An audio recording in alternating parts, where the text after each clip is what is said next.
Chapter 1098. After Potts punched, he was silent for a while because it was quite exciting to kill their king in front of the people of Wakanda. The ground was dark and silent. Everyone huddled together in panic, watching the man who fell from the sky and killed their king. Perhaps it was not a human, but a silver-blue armor. The reporters below were going crazy. They thought it was just a small dessert to introduce and get involved in the mysterious world of Wakanda. Who knew that there would be such a big meal at the inauguration ceremony? The flash bombs were connected as if the lightning had not yet gone out. The reporters below desperately squeezed forward, holding the interview microphone and roaring loudly, "Are you human? Did you just kill the king of Wakanda at the inauguration ceremony? Is this assassination a protest against the dictatorship of the royal family of Wakanda? Are you from Wakanda?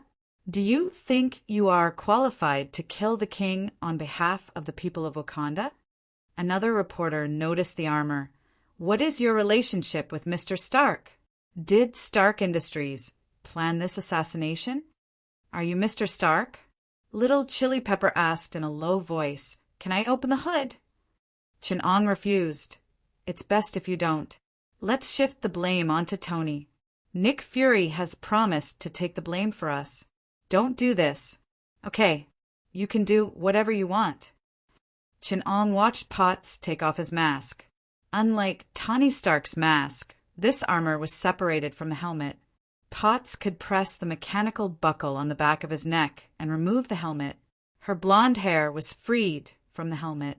Potts flung it back, her blonde hair flying in the wind, reflecting the sun's brilliance.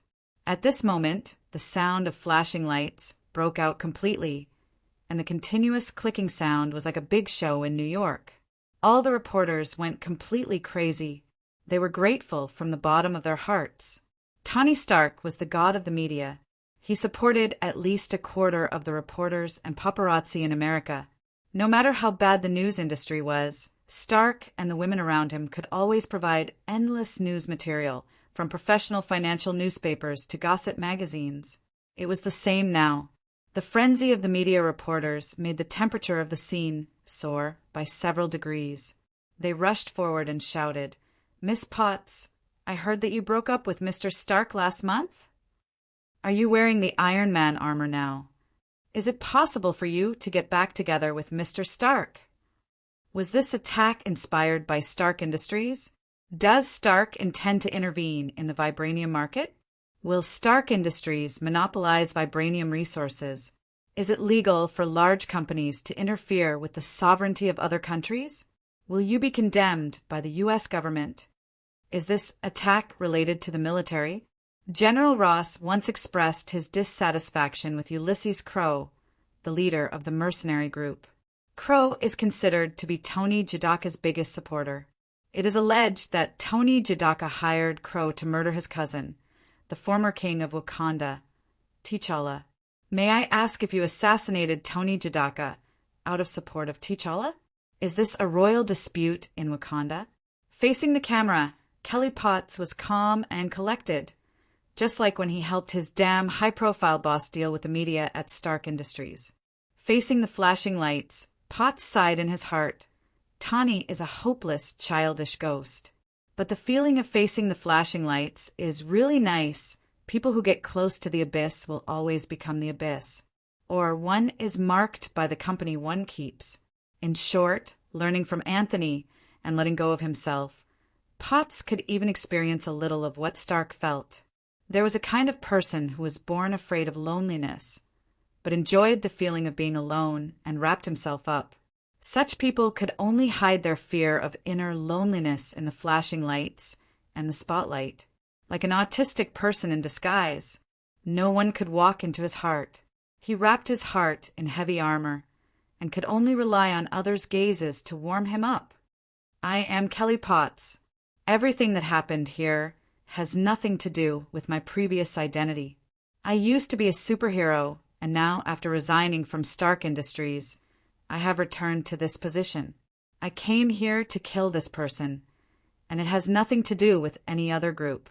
It is a declaration of war against the outsiders who have evil intentions. You want war. Potts looked around, turned and scanned every place under the stage, every dark and hidden corner where those peeping eyes were. She raised her head slightly and said in a firm attitude, "Then we will give you war." The magnesium lights under the stage burst into a sea of bright light, one after another flashing like waves hitting the corner of Potts' skirt. Her armor was her little dress. The Holy Shield is an international organization in cooperation between the United States and the Revolutionary Alliance. It is an international organization dedicated to fighting against extraterrestrial threats and protecting the independence and security of Earth. We are decisive and never soft-hearted. Our declaration is, you betrayed the Earth, so you deserve to die. I am standing on the land of Wakanda and saying these words, not to provoke this ancient and great country, but to prevent it from falling into the flames of war, Potts said. As I said, the war has begun, and this is just an insignificant prelude. Potts raised her hand and whispered into the headset. You know that Black Panther's new armor can't fight back against Crow. And Jadaka's armor is the same as Black Panther's. He is as fragile as a piece of paper in front of my armor. But you say that I can't fight back against Ulysses Crow. Then what did you ask Black Panther to do to send him to his death? On the other side, Chinong whispered, you don't have to doubt my plan. We have our own countermeasures. All right, let me tell you something. I asked Thor to borrow something from Asgard. When the time comes, we will play the story of a king in a desperate situation, then a mechanical god descending and a righteous counterattack. We think this will boost the morale of Wakanda. Redeem T'Challa's dignity as a king. You know that Jadaka's prestige can't do this at all. He can only do it by defeating the real villain, Crow, and win back the people's hearts. What should I do now? Potts asked in a low voice. Chinong replied, go challenge Crow. After you are defeated, we will arrange for T'Challa to appear and ride on a wave of popularity. Anyway, according to the routine, we have to exaggerate Crow's strength. You know, a minor character who fails to set off the enemy's strength. After the hero appears, he will suffer a devastating blow and fall into the dark night of the soul. When he is in despair, he will be awakened and counterattack. Tricks have always moved people since ancient times. Potts forced a smile and said, I don't think so. She walked towards the palace behind her, and Crow was in that direction. To hell with your tricks. This time, I will knock Crow to the ground and completely disrupt your plan. On the other side, Chinong just smiled and hung up the communication. He turned to the outer stairs of the floating pyramid and looked down at the vast land below. That was Wakanda. He called Thor and asked, the supporting actors are already on stage, and the main character will be on stage soon. Are the props ready on your side? Thor quickly agreed. Father has agreed to use the destroyer for me. It is now being modified on your side. Damn it, you can't put that thing into the atomic furnace. The shell of this thing is Asgard's property. Is it being modified now? You need to wait on your side. Chinong looked at his watch and shook his head. I don't think she can last 5 minutes. Hurry up. No, we need at least 10 minutes here. Buy some time. Thor said loudly.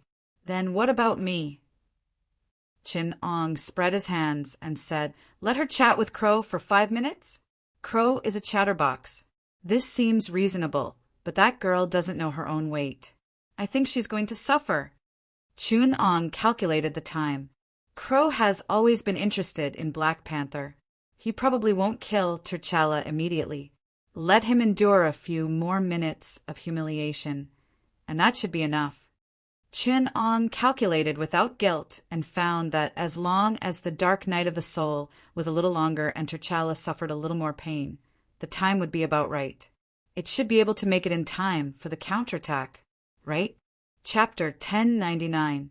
Of course, Ulysses Crow had noticed everything that had happened on the stage he had planned. Shang-Chi thought that Crow would immediately go and solve the problem. But he was surprised to find that not only did Crow not interrupt the process of Potts killing Tony Jadaka, he even looked a little sluggish. Zhang Shangqi noticed the fear in Crow's wandering eyes. Of course, it was not fear, but a memory in which Crow was as helpless and weak as a child. It showed how deep the shadow in his heart was.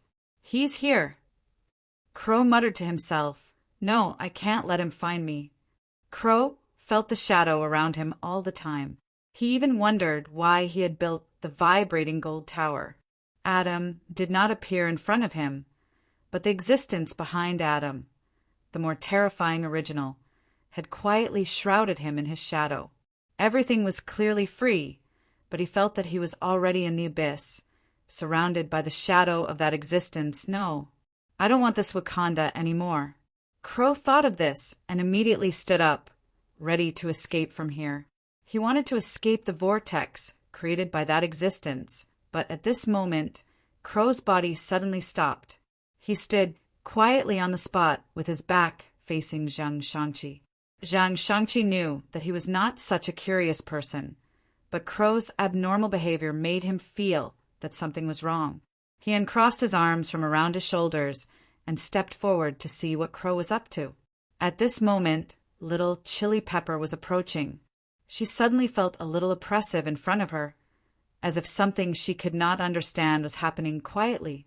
It was like the sound of life sprouting after the first rain in spring, like the rolling sound of dark clouds in the distance in summer. Something was growing. She could feel it, but could not understand it. Zhang Shangqi went around and saw Crow's face. There was a strange expression on his face. On one hand, it was indifference to everything in the outside world. But on the other hand, there was a mocking smile. It did not look like he was mocking anyone, but himself, the helpless irony and mockery of fate. His expression carried a deep sorrow. It seemed to be for himself, but also for the world. It was as if he was facing the collapse of the whole world, suffering the most complete destruction. Before the destruction, Crow's cynical nature made him laugh at everything. "There's no escape." His eyes dimmed as if he was talking to himself, and Zhang Shang, "I knew this day would come. I've tried my best to avoid it, but I didn't expect it to come so soon." A stream of tears rolled down from the corner of his eyes and quickly dripped down his metallized skin. Zhang Shangqi didn't expect to see this at all. He thought Crow had lost this function. In the next moment, Zhang Shangqi saw the light in Crow's eyes dim. Something in his eyes was completely erased, and the person who came back to life could hardly be called Crow anymore. At this moment, Crow spoke again. "Humans are something not worth looking forward to. The seed that Adam sowed, hoping that it would grow and bear fruit beyond his expectations. However, this seed will only rot in the ground because it was planted on unsuitable soil." This time, Crow didn't waste words. The moment Potts arrived at the palace, he bent his knees slightly. The powerful pressure caused the metallic floor, which was mixed with a trace of vibranium alloy, to deform and tremble violently. The whole palace was shaking, and Crow had already shot out at a speed that even Zhang Shangqi couldn't see clearly. Potts only saw a blur before his eyes. His entire body, along with his armor, was punched in the lower abdomen. The shock wave that penetrated through his body blasted out and smashed an entire tall building behind him. Fortunately, everyone in Wakanda was semi-forced to participate in the coronation ceremony, so there was no one in the building. Zhang Shangqi's expression changed. He hurriedly ordered the frightened mercenaries to arrange for the citizens and reporters to retreat to the air raid shelters and shelters. The correctness of his order was undoubtedly evident in the next second. In the next second, Crow opened his mouth and began to resonate with his entire chest. A powerful pseudo-sound wave with enough energy to topple mountains and overturn the seas reverberated in his chest. The entire area above the diaphragm of his lungs became a huge cavity. Countless waves reverberated inside, and the powerful energy resonance caused Crow's mouth to become the place where countless waves gathered. A trace of power was revealed, and the energy reaction that was so powerful that it made people tremble was unleashed by Crow. A beam of dazzling destructive light erupted, accompanied by endless heat radiation, gravitational waves, pseudo-sound waves, and pseudo-sound waves. It vaporized half of Bonanzana. The battle compensation system in the armor urgently took over the armor, and it erupted with a speed that caused the air to tremble. Only then did it barely escape the range of the attack. The sound waves from Crow's mouth brushed past the armor, and it was on the verge of disintegration. Potts fell into a state of coma and lost consciousness due to his serious injuries. It could be said that he had failed miserably. The only reassuring thing was that, for some reason, Crow didn't dare to unleash his power on Earth. The power of this wave was directed towards the sky, directly piercing through the atmosphere and vaporizing half of the atmosphere above Africa. The black uncles were shocked to see that the sky above their heads was leaking. A hole was revealed in the azure blue sky, revealing a black background. Countless stars were dotted in this incomparably deep sky. The atmosphere that was scattered by sunlight was directly vaporized, revealing the true face of the universe. Based on this situation, and the speed at which the near-Earth air was compensating, the African continent would welcome an astonishing low pressure in 10 minutes. Countless black uncles opened their mouths wide, breathing with all their might like live fish coming ashore. However, they couldn't absorb any air from the surrounding space. This was because the air density of the atmosphere had started to decrease to a level below the breathing pressure of the human body. The black uncles who were in a negative state would soon suffocate to death. In the ruins of Bonanzana that was half destroyed, the only thing that stood proudly was the vibranium tower. The cosmic tuning fork let out a weak sound. Crow's expression changed greatly, and he said in fear, "Your Holiness, I was wrong." Then his body was directly torn apart by the fluctuation that was extremely weak in energy level, but whose frequency exceeded the range of the universe's background and could tear apart the multiverse. The vibranium material that was thought to be indestructible was easily torn apart, leaving behind a huge wound. In the skies above Wakanda, the Holy Shield's headquarters, which was unfortunate enough to face the resonance of the pseudo-sound wave, energy wave, and matter wave, was also made of vibranium. It was enscathed in the powerful vibration, easily coordinating the attack through resonance. However, the agents of the Holy Shield headquarters had also discovered the huge hole in the sky above Africa. The Human Revolutionary Alliance's Earth Defense System began to work. Unbeknownst to most humans, in the process of calculating using Planck time, the backup Earth stored in the alternate dimension silently replaced the original Earth. Through information coordination, all lives on Earth were transferred to the backup of this completely complex Earth. The original Earth returned to the alternate dimension for maintenance. There really are 3 Earths in this world. It's thanks to the ICP's preparations. Chinong sighed. The new consciousness, after rebooting a blank brain, is really an idiot. Let's first restore Ulysses Crow's consciousness data. Chapter 1100. Dressed in a sari with a face mask, Shubha Mirza walked through the alleys between the messy houses in Mumbai's Dhabi slums. Construction waste and large pieces of plastic were piled up next to her. The alleys were filled with recycled waste and household waste, giving off a strong, rancid smell. Men were squatting on the rooftops and corridors on both sides of the street, basking in the sun. When they saw Shubha walk by, they all stared furtively at her beautiful figure. Under the gaudy and cheap sari, her figure was faintly discernible, but it was difficult for these men, who were blinded by desire, to carefully observe the more detailed details of her beautiful figure, the streamlined muscles, the waistline of her abdomen, and the smooth but firm lines of her muscles on her arms. These lazy and disgusting Indian men might not be able to withstand a casual punch from this fit and beautiful body. Shubha ignored the stares on both sides. According to the contract she signed with Mephitos, she had to send the souls of hundreds of sinners to hell every year. Not a difficult job in India.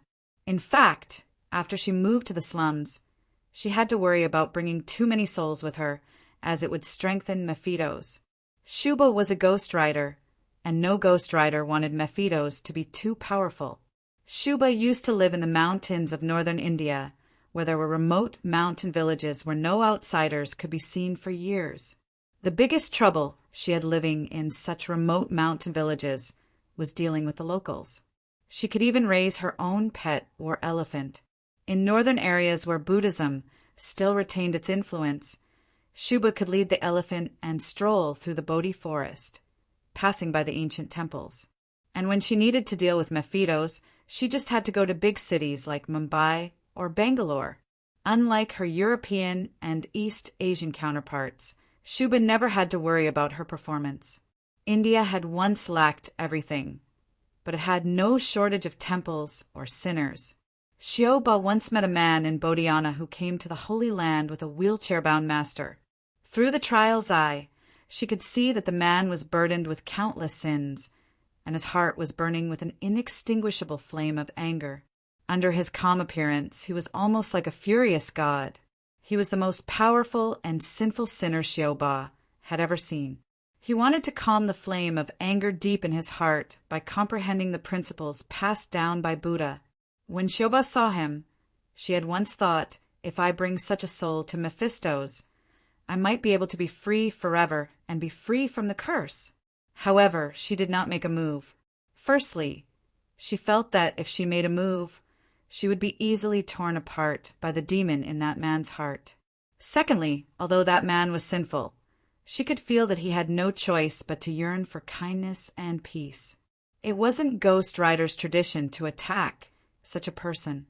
As Shuba swayed her hips and relaxed her body, she walked into an even more secluded alley. She was quickly followed by a few sneaky figures. The Hindustanis were different in this aspect. Even when it came to bullying weak women, they liked to do it in a group. Cowardice and putting on a brave front were practically ingrained in their bones. As Shuba slowly walked into her temporary residence, if it could still be called a residence, it was a shack made of wooden boards and plastic film. It was built on the beach next to the sea, where the sea breeze could blow away the rancid smell of the slums. Even if she was Indian, Shuba was still a woman, and she could tolerate simple conditions. In fact, after going through ascetic cultivation, Shuba did not care about these things and only lived in her own spiritual world. But if she could stay away from the stench, she would do her best. The men behind her in the alley cursed and cursed as they surrounded her. 2 men appeared in front of Shuba, and they surrounded both ends of the alley. With disgusting, dirty smiles on their faces, the men slowly approached. They seemed to want to enjoy Shuba's fear and panic, but to their surprise, Shuba did not react at all. She stared at them indifferently, which made the Indian men even more angry and violent. They began to curse and swear in noisy Hindi. These dark-skinned, skinny, and dirty men impatiently rushed forward, ready to grab Shuba's hair and push her to the ground to ruthlessly ravage her. However, Shuba used one hand to fiercely hit him in the stomach, while the other hand smoothly grabbed another man's throat like an iron hoop. The men were somewhat flustered, and the rest of them hurriedly rushed over, wanting to rely on their numbers to hold the woman down. However, behind Shuba, under the sari, there was a squirming movement. The men facing Shuba suddenly saw 2 slender, yet well-trained, streamlined hands of a woman stretching out from behind Shuba. One of them was holding a trident, and the other was holding a bow and arrow. There were also 2 more hands on Shuba's shoulders, grabbing 2 men. When the men who wanted to attack from behind saw Shuba's 4 arms, they were so frightened that they collapsed to the ground and wailed, "Great Shiva, forgive me." Shuba looked down at the 2 men in her hands. The 2 men struggled for a while before suddenly collapsing to the ground. It was as if their bodies had suddenly lost their vitality, and their hands and feet hung powerlessly on the ground. Shuba slowly turned her head, and the other 2 men behind her peed in their pants in fright. They saw that Shuba's skin had turned blue with a bit of ash, as if she had been smeared with a layer of potash. This was what Buddhism called the outer path of smearing ash. An eye grew out of her forehead, and her head burned with hellfire. Her half-burnt face revealed traces of the deep white color of bones. The eyes of the two men in her hands had already been burnt into charcoal, and the eyeballs had turned into ashes that were half black and half gray, with traces of the dark red of burning embers. Shioba said softly, "Look at my eyes." The two men, who were scared out of their wits and trembling with fear, subconsciously looked at Shioba's vertical eye. In their daze, they saw the world burning with a huge flame. The hellfire burned the entire world, and Shiva danced in the flames. Shiva's hair fluttered wildly as he danced, fusing with the burning flames. God Shiva held a hellfire in his left hand, and through his dance, he brought destruction to the world. The burning world slowly extinguished, revealing the man's eyes that had already turned to ash. His mouth was wide open, and his expression was one of extreme horror and fear. His corpse was slightly shriveled, and he screamed before his death, "Shiva, you dance in the destruction of the world." His voice echoed in the alleys of the slums. Shiva turned into Ghost Rider, with 4 arms and 3 eyes, holding a trident, a bow, and a sword unique to India. This form was almost identical to Shiva's form of destruction. However, Shiva was the god of creation and destruction, and he often held a drum and conch that symbolized creation.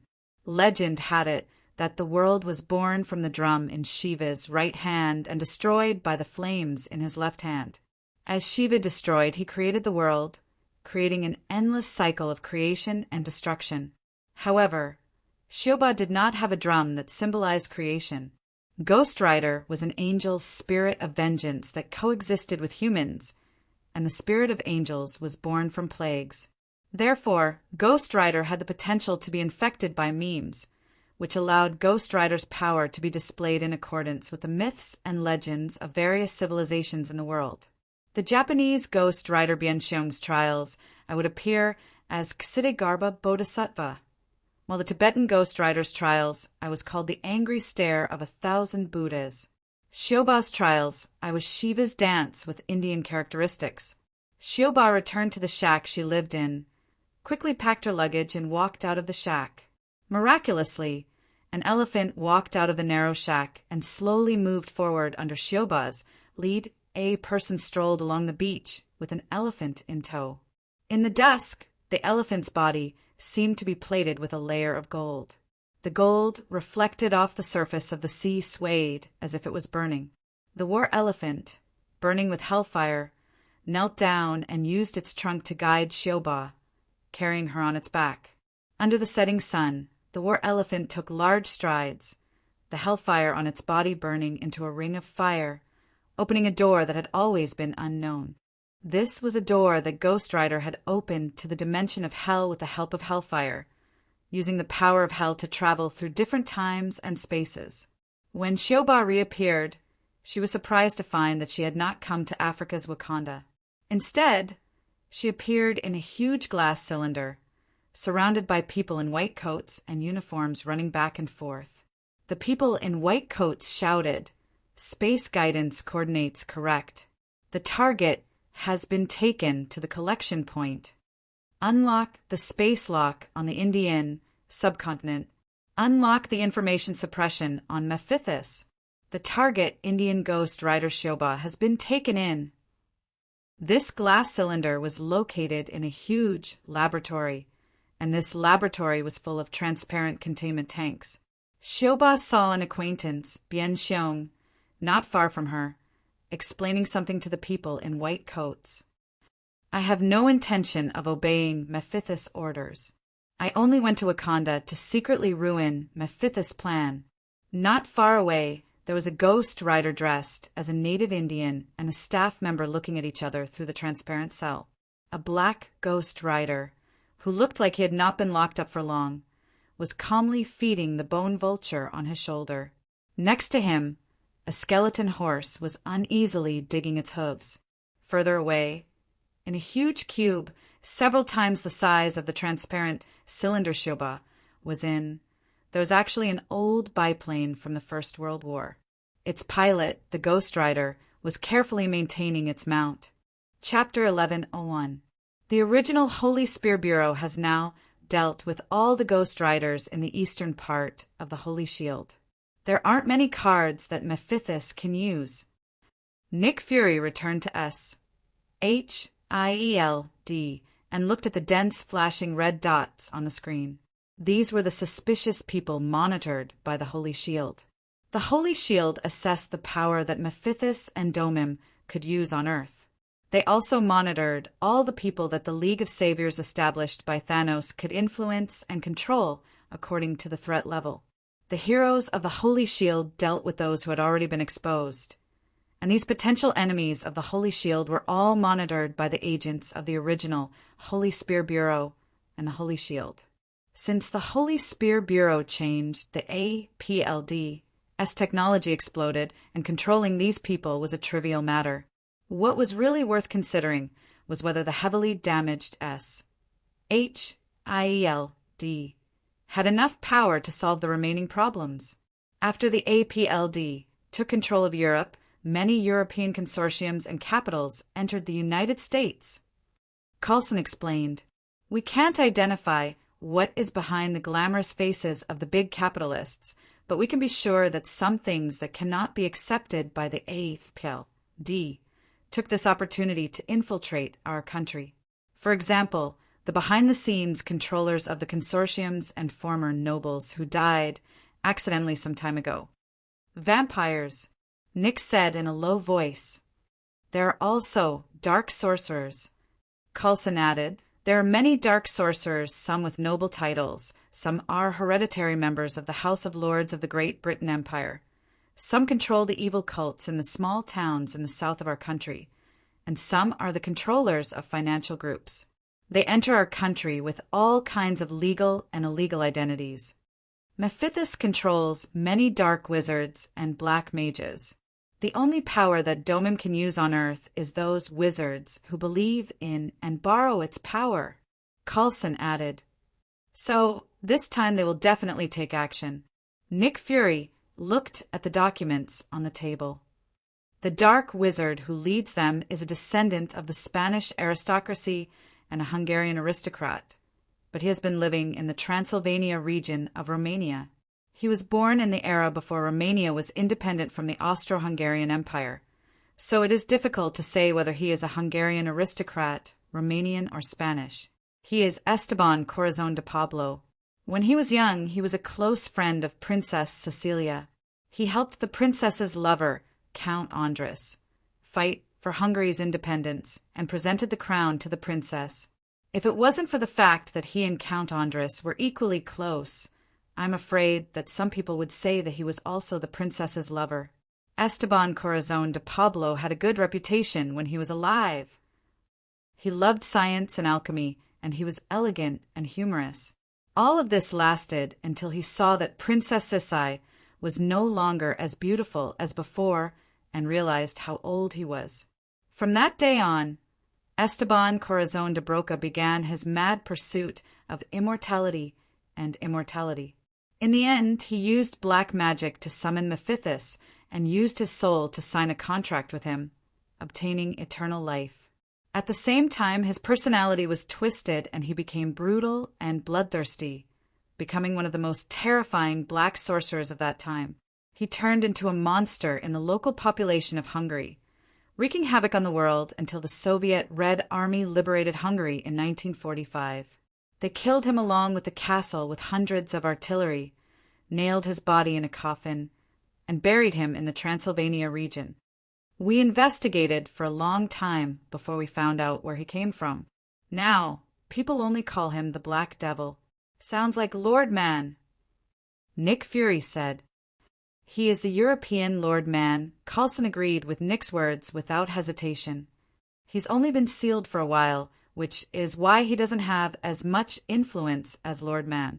But in terms of ability, he's definitely not any less troublesome than Lord Man. According to our analysis, after Mordo was captured, he's the only one who has the ability to lead Morpheus' Dark Sorcerer Legion. The Holy Shield did not find the voodoo cult's holy relic on Mordo, so it is very likely that it was given to the Black Devil. He is not easy to deal with. Nick Fury said he has an instinctive mind-reading ability. As soon as our people get close to him, all our plans will be exposed, and we don't know the principle of this ability. It may be black magic or some other ability. He is proficient in science and magic. The best person to deal with him should be Dr. Strange. But Dr. Strange needs to deal with Ebony Throat, Coulson said. Nick thought for a moment and asked in a low voice, "Is Dr. Reed still under surveillance?" Coulson said, "Of course, they are the culprits who summoned the apocalypse and caused the fall of New York. The Department of Defense did not arrest them because we are protecting them. They are now working on a quantum transmission technology, hoping to solve the problem of interstellar travel.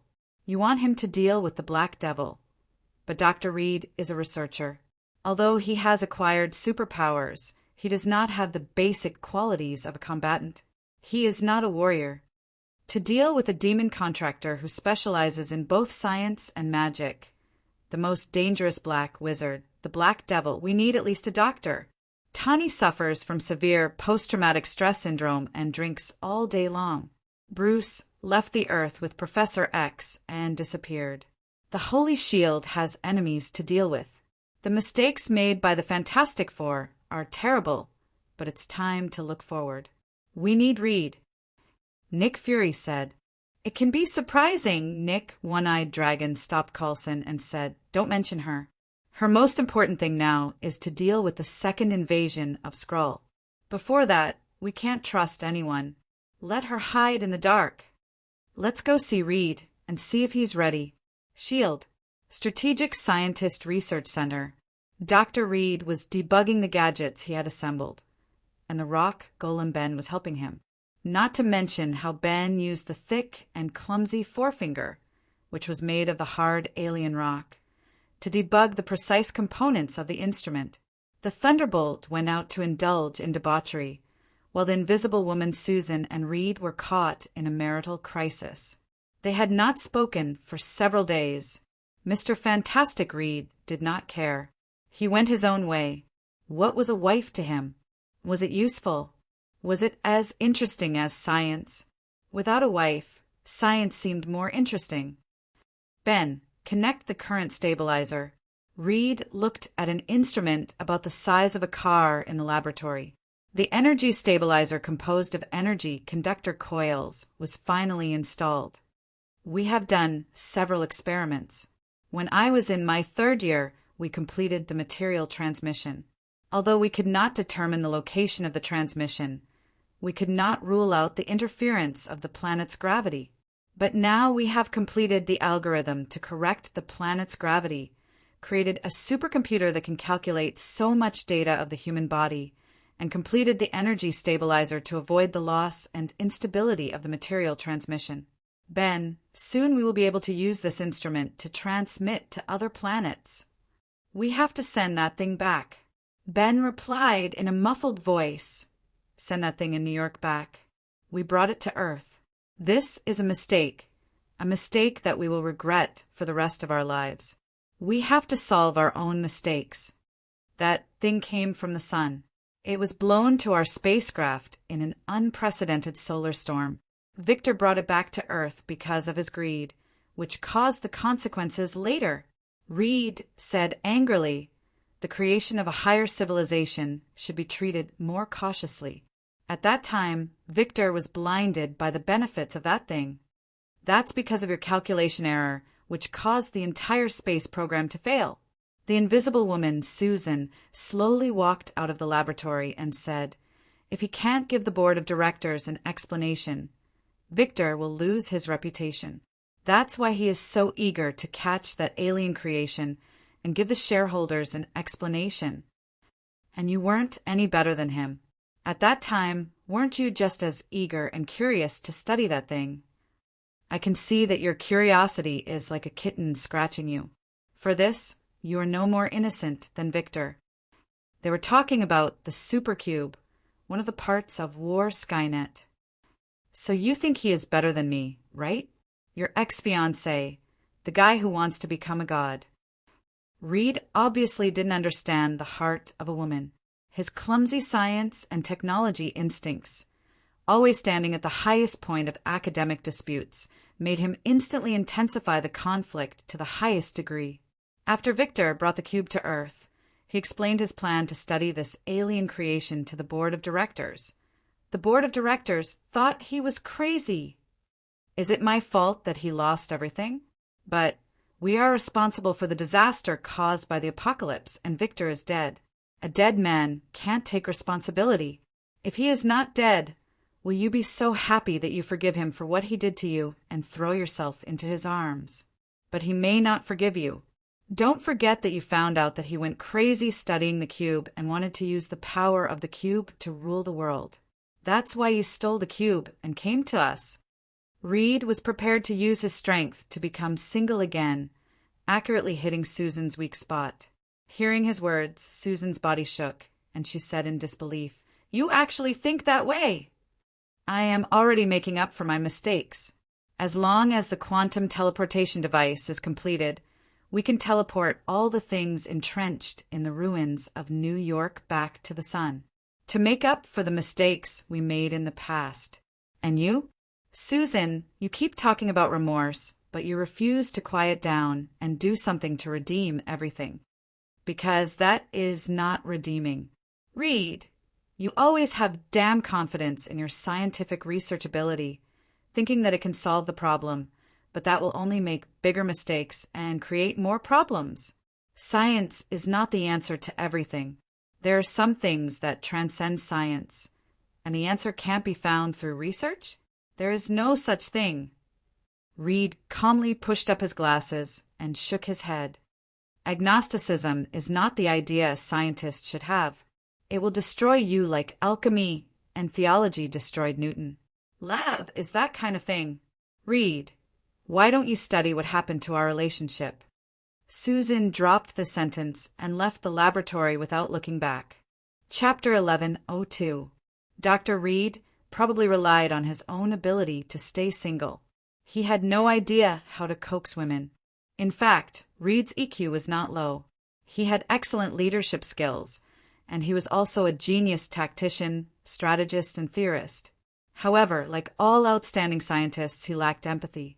That was, he could not empathize with the feelings of ordinary human beings. That was why all his seemingly stupid mistakes were caused by this. This led to his failure when he was young. He was obviously talented and gifted, but it was difficult for him to get the recognition of society. Not to mention competing with his classmate Victor, he couldn't even stand out among a group of mediocre, ordinary people. Everyone thought he was very smart, but they also thought he was a little crazy. Even Susan, who had always had a crush on him, could not stand this and chose Victor. Reed did not see ordinary people as his own kind. He could not understand them, nor did he care to understand them. He lacked empathy, and to a certain extent, he had a certain antisocial personality. However, he was too smart. After studying psychology, he discovered his own weakness, so he had been controlling his antisocial personality. Reed's weakness was that he had always refused to understand the people around him. That was why he did not notice that Ben, the stone man, saw Susan's sad expression after she left. He stared blankly at Susan's back and then looked at himself with shame. His bloated body was made of dark red alien rocks. He looked like a monster, ugly and ferocious. Ben used to blame Reed for this. He thought that Reed had caused him to become like this, and he tried his best to restore his original form. It was not until Victor's attack, when he saw his only good friend, Reed, and his crush, Susan, in danger, that he understood that friends and family were more important to him. He resolutely turned back into a stone man and saved the whole team. He finally felt relieved and chose to help Reed and Susan be together. He wanted his two most important friends to be happy. Even if Reed didn't know that he was secretly in love with Susan, Susan knew very well. No woman would not know her secret admirer. It was almost the instinct of a female animal. However, the family-like relationship between the four of them collapsed after Reed and Susan fell out with each other. "I used to think that my concession would make you happy," Ben said quietly. "You are my best friends, my family, and my lovers. I am willing to sacrifice everything for you. Why did this happen? I've backed down. I've done everything I can. I've been neglected by my family since I was young. I've had no friends. Reed, you're my first friend and my best brother. Susan is the only person I have ever loved. When I found out that you were the one she loved, I resented her, but I knew that fighting for her would only mean losing both of you at the same time, so I chose to sacrifice myself. You treat me like family and let me know that love is not about possession. Even if I can't love Susan, I can still help the two of you. We are like a family. My best brother and lover have found happiness. Why? Why did you destroy everything? I can become ugly only to obtain power to protect you. But I can't stop you from destroying your own happiness. Ben clenched his fists tightly. Beneath his calm exterior, his heart was in turmoil. I've already given up everything. My dream, my life, my love, and my lowly body. I give my happiness to you, Reed. But you destroyed it without a care. You destroyed what I dreamed of, just like throwing away the garbage in a laboratory. Reed was still adjusting the equipment and said excitedly, Ben, let's do one last experiment. Now I'm going to teleport a chimpanzee to Mars. He came to a cage with a chimpanzee in a spacesuit. The chimpanzee obediently grabbed Reed's finger and was led to the center of the equipment. It stared at them with a pair of ignorant eyes, waiting for the fruit as a reward. They were born from the same root, so why rush to kill each other? You should apologize to Susan. Ben suddenly turned around and said, You shouldn't do this to her. Reed said impatiently, Ben, do you really have to say this? He looked at Ben, who was serious, and sighed. When the experiment is successful, I'll talk to her. No, Reed, you never realized the mistake you made. After that incident, in order to redeem your mistake, you went to Apocalypse without telling any of us and claimed that you were on his side. Of course, we knew that you didn't betray us, but it was like betrayal. We were a team, and you abandoned all of us, so Thunderfire still hasn't forgiven you. After Apocalypse disappeared, you came back to us. We trusted you so much that we never questioned you. We stood by your side and took all the blame. Susan took all your mistakes because we were a team. She chose to face the imprisonment of the Department of Defense, the doubts and accusations of the government, and the monstrous rumors and slander with you. She chose to stay in this laboratory with you, but you didn't even want to understand us. Reed, I saw through your secret a long time ago. You never tried to understand us. I don't care. Really, Reed, I don't care because I know that you do treat me as a friend. You are sincere to me. You care about us, and that's enough. As a friend, I don't want more. But for Susan, that's not enough. You should support each other and understand each other. You always blame Susan for being sensitive and troublesome, but you don't even give her the slightest bit of understanding. Reed, Ben said, seriously, you're the stingy one. Susan, on the other hand, is the one who tolerates you. I hope you learn to understand. After saying that, Ben placed his hand on Reed's chest. Reed seemed to understand something. He shook his head and said, No, Ben. After your cells mutated, they changed your physiological structure so that you no longer need food, air, or blood vessels, Ben said calmly. I know that very well. Then, Ben pushed Reed into the center of the machine. The stone man's strength was about 100 tons, which was far beyond Reed's. Reed's brain might be able to easily create a weapon to fight against Ben, but at that moment he couldn't break free from his good friend's iron grip. He was pressed down where the chimpanzee originally was. I just want you to reflect on yourself, Ben said. Reed shook his head desperately. Wait, Ben, this is a series of theories. This machine hasn't been tested on humans yet. It may have potential risks. Ben shook his head. I believe you, Reed. At this stage of the experiment, this machine is already very complete. When you think about it, the stone man pressed the start button and said, Call me. No, Ben, Reed shouted. You can't do this. A dazzling blue light flashed, and Reed disappeared without a trace. Ben squatted in front of the confused chimpanzee, who didn't know that it had escaped. He stretched out his finger, and the chimpanzee obediently came up to him. Ben pulled it out of the laboratory. Chapter 11:03. I heard you were looking for me. Crow stood in the square in front of the palace with his back to Turkara. Potts, who was dressed in steel armor, had fainted not far away. The armor on her body had been shattered, and the vibranium coating on her adamantium composite strike had been distorted, revealing cracks. Turkara asked in a low voice, "Is she all right?" Chinong replied, "It's okay." Before the vibrating gold coating breaks, because of the buffer mechanism designed by the coating, the vibrating gold coating has a warp and weft network of crystal wires that are less than 3 nanometers in diameter. When the crystal wires receive an impact that exceeds the limit, they will automatically break and absorb all the impact.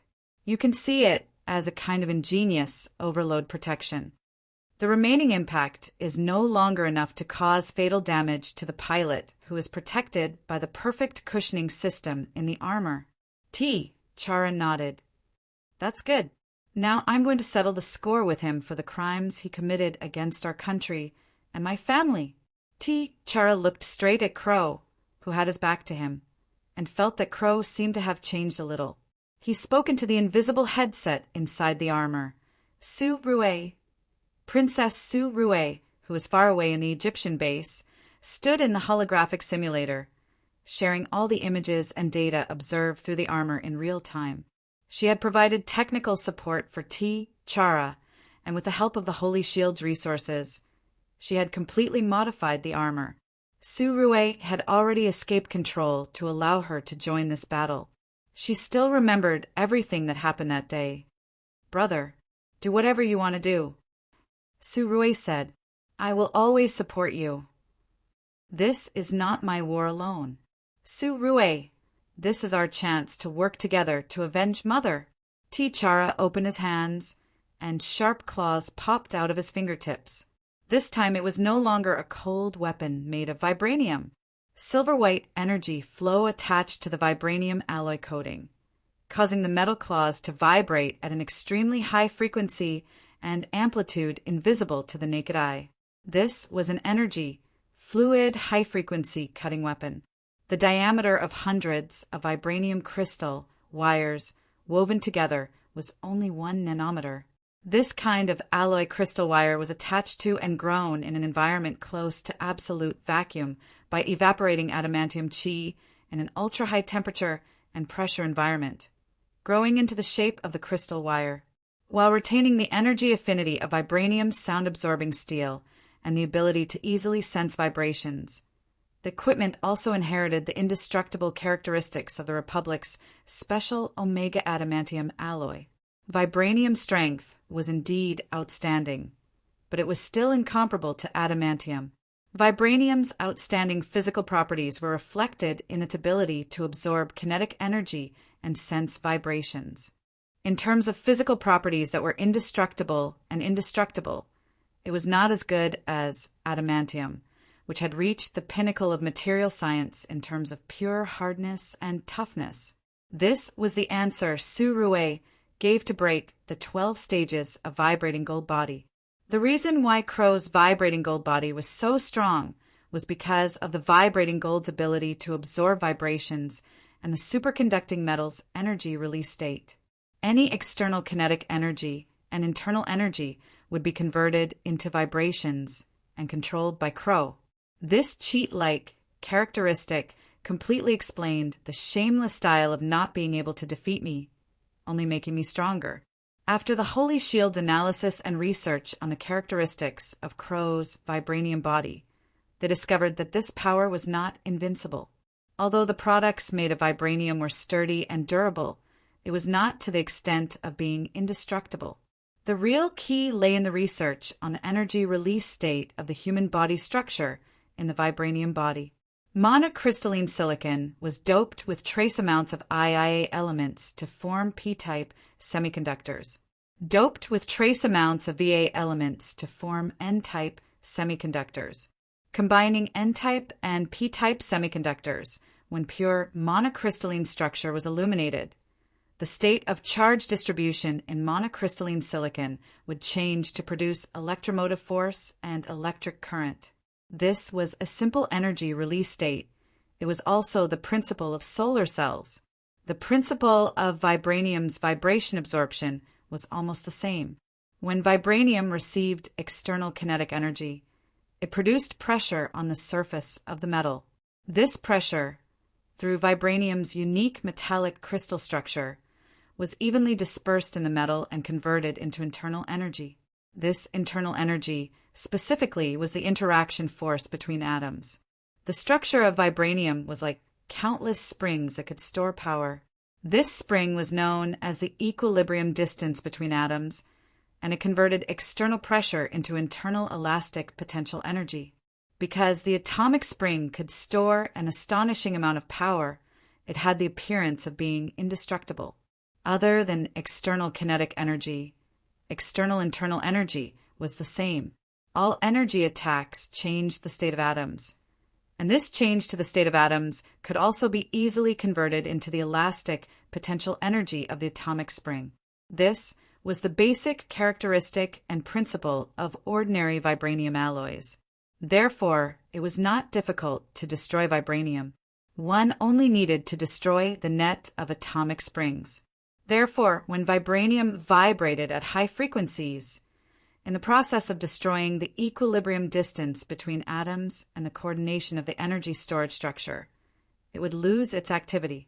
But for the 12 stages of vibranium that Crow had obtained and created by Atom, it was not so simple. The first stage was to change the electrons through the atomic spring, causing the electrons to change from the ground state to the resonant, excited state. The active electron cloud would form electric current and radiation, and by changing the excited state, the electric current and radiation could be controlled. Therefore, after breaking through the first stage, Crow could obtain energy from the resonance of everything around him. He could release powerful electric current and radiation, but he would usually express it in the form of waves. As the 12 stages of vibranium progressed step by step, the internal operating structure became more and more complicated. It converted external energy into the strong nuclear force, the weak nuclear force, the energy between atoms, and then into the energy of the atomic nucleus, and then into the quantum. Above the 10th stage, one had to raise the excited state to the extent of interfering with quantum entanglement to complete the 12th stage of resonating with the universe. First, one had to place one's vibranium body at the bottom of the universe's information and matter in the 11th stage, entangling with all matter in the universe, reaching the state where one's body was the universe, and the universe was one's body. Only then would one be able to reach the 12th stage of resonating with the universe, or even shattering the universe. Fortunately, Crow had only reached the 3rd stage, which was to penetrate the structure of vibranium deep into the atomic nucleus and interfere with the excited state of the nuclear force.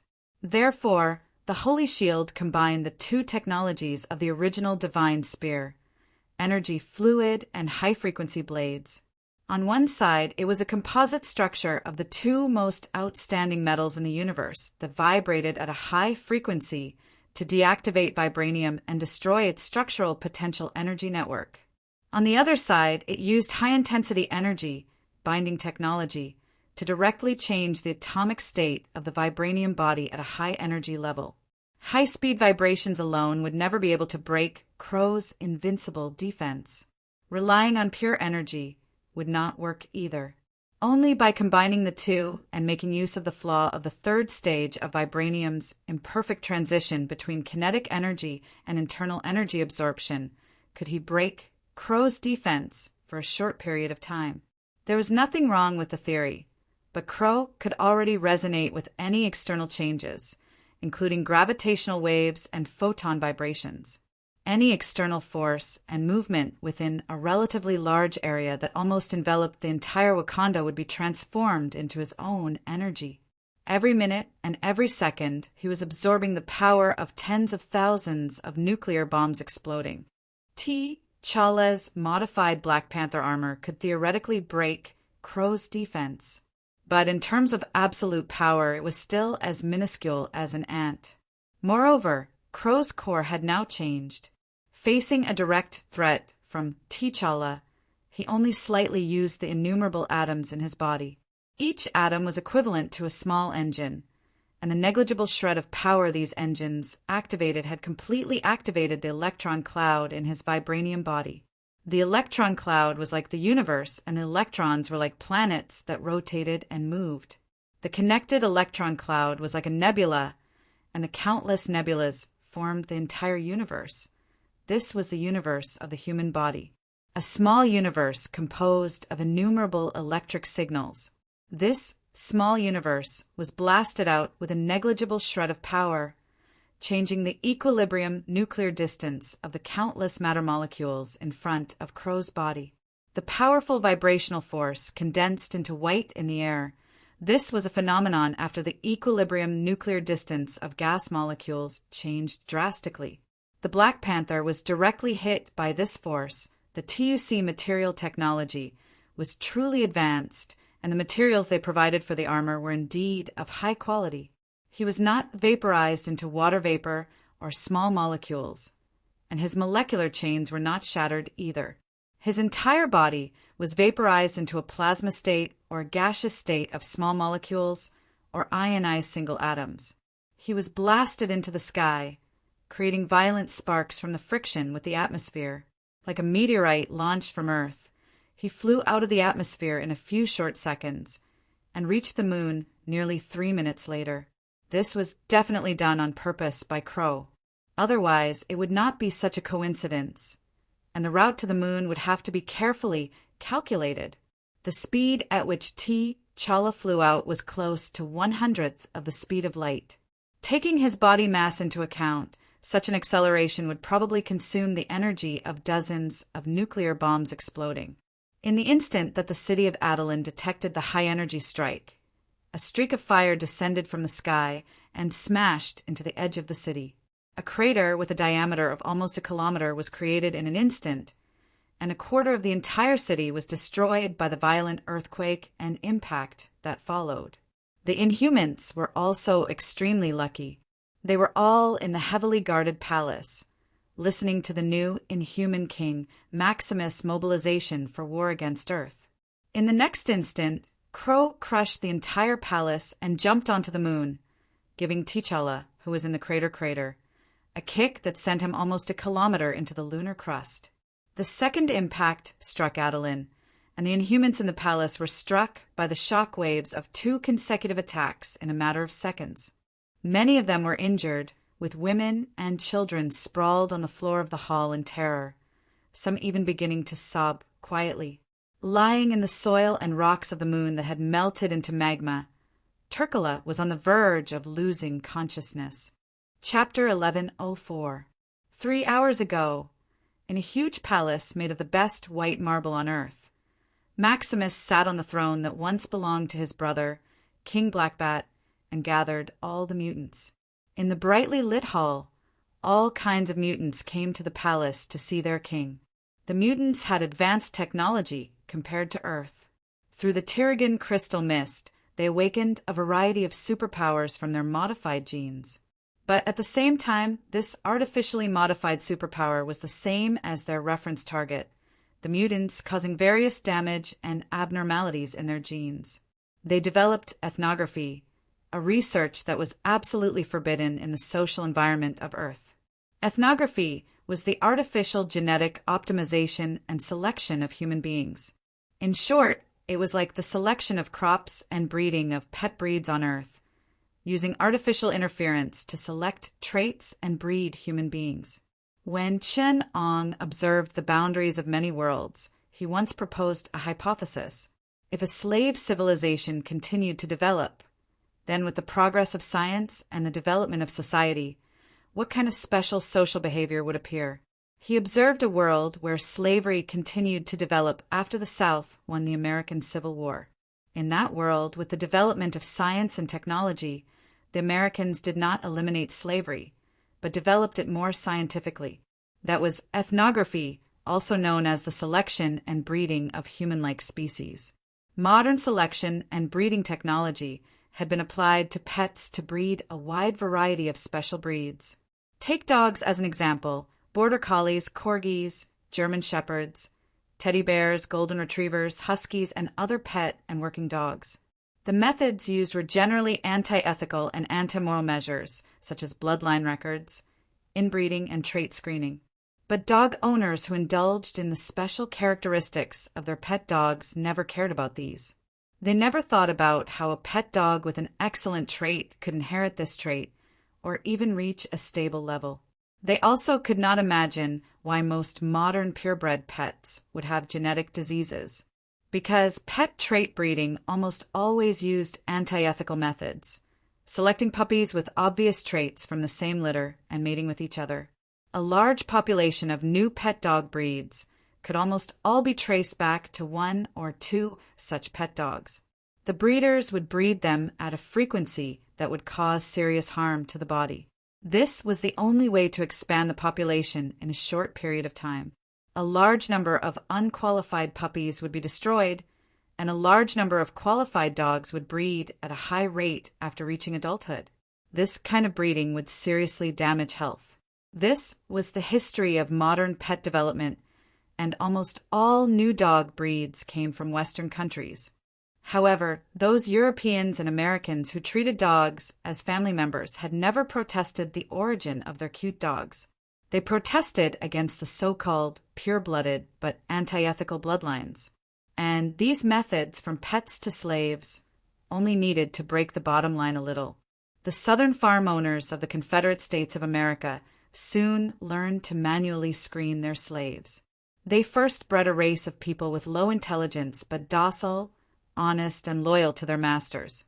It seemed incredible, but all human rights experts and public intellectuals claimed that human free will was unshakable, that freedom was great and sacred, that all human beings were equal and free, and that there was no difference in intelligence between people.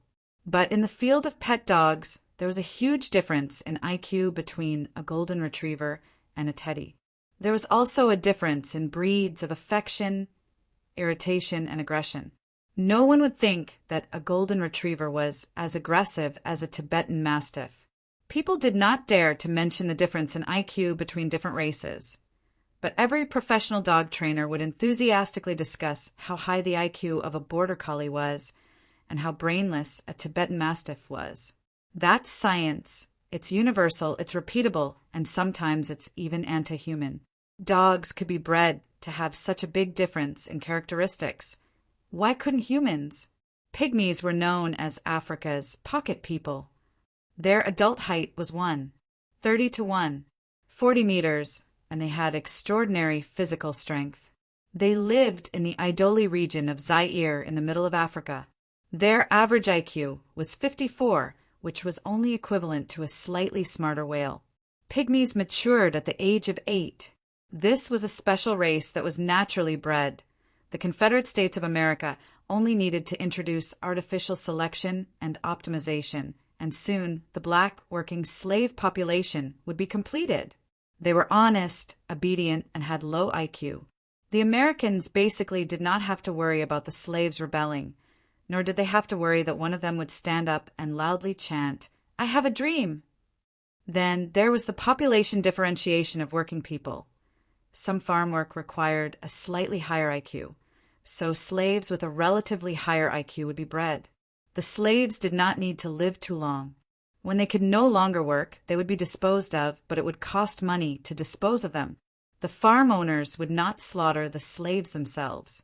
They would pay the Union government a sum of money, and then the old slaves would be taken away. They would disappear without a trace, but it cost money to dispose of them this way. So there was a need for working people who did not have an aging period. Race selection would select those who could not work and reproduce at an age of about 40 years old and would die of natural causes. The farm owners hoped that the slaves could work earlier, so the time for them to reach adulthood would be shortened. In the end, they would be bred to reach adulthood at about 15 years old and would die of natural causes at about 45 years old. Slaves had different work needs. Some entered the factory to do repetitive work. Some did farm work, and some weavers. Different races would be bred. Just like dogs, in an increasingly developed society, the work needs of dogs were gradually replaced by the needs of pets. And the farm owners also had needs for entertainment and companionship. There were many black and mixed-race people in Washington. At this time, the race training work had a new direction of development, the pet race. So they created a race training factory, selecting beautiful and docile people and producing all kinds of slaves for different purposes. At one time, the development of the slavery system even threatened the reproduction and family of the American people. So the Union government had to legislate to force teenagers to have at least 2 children before the age of 25. In the new era, after the rapid development of genetic science, that world line became more and more playful, until Chenong could not stand it anymore. He sent a meteorite to the American Union and completely destroyed that world line. In the ICLEI, human breeding was one of the few scientific disciplines that had not been developed at all. The ICLEI had developed to the extent that it was qualified to say that all human beings were equal. Even if there were differences in innate qualifications, in the ICLEI or the further developed republic, innate qualifications could no longer hinder the development of human beings. In this kind of civilization, the equality of opportunity had already covered the inequality of innate qualifications. If people were equal in morality and personality, then they were absolutely equal. People were not born equal and free, nor were they born with rights bestowed by God. At least, Chenong had never thought about this. Chapter 1105. Religions always wanted to attribute the progress and struggle of civilization to the illusory gods, while the public always wanted to attribute the progress and morality to universal values and innate rights of human beings. However, they did not answer the question. Since human rights were innate, why did it take until now for human beings to have universal and equal rights? Were the rights of human beings eaten by dogs in feudal, primitive society and the early days of capitalism? The answer was simple. They all wanted people to forget the struggles, bloodshed, and revolutions for these rights. In any case, the inhuman race bred their own people, not slaves. Therefore, their selection and cultivation was not as crazy as that of the American alliance. They chose their marriage partners through genetic matching, and the genes awakened by the Tirigan crystal mist were used to determine their caste. Those with the least genetic damage and the most potential were assigned to the royal family.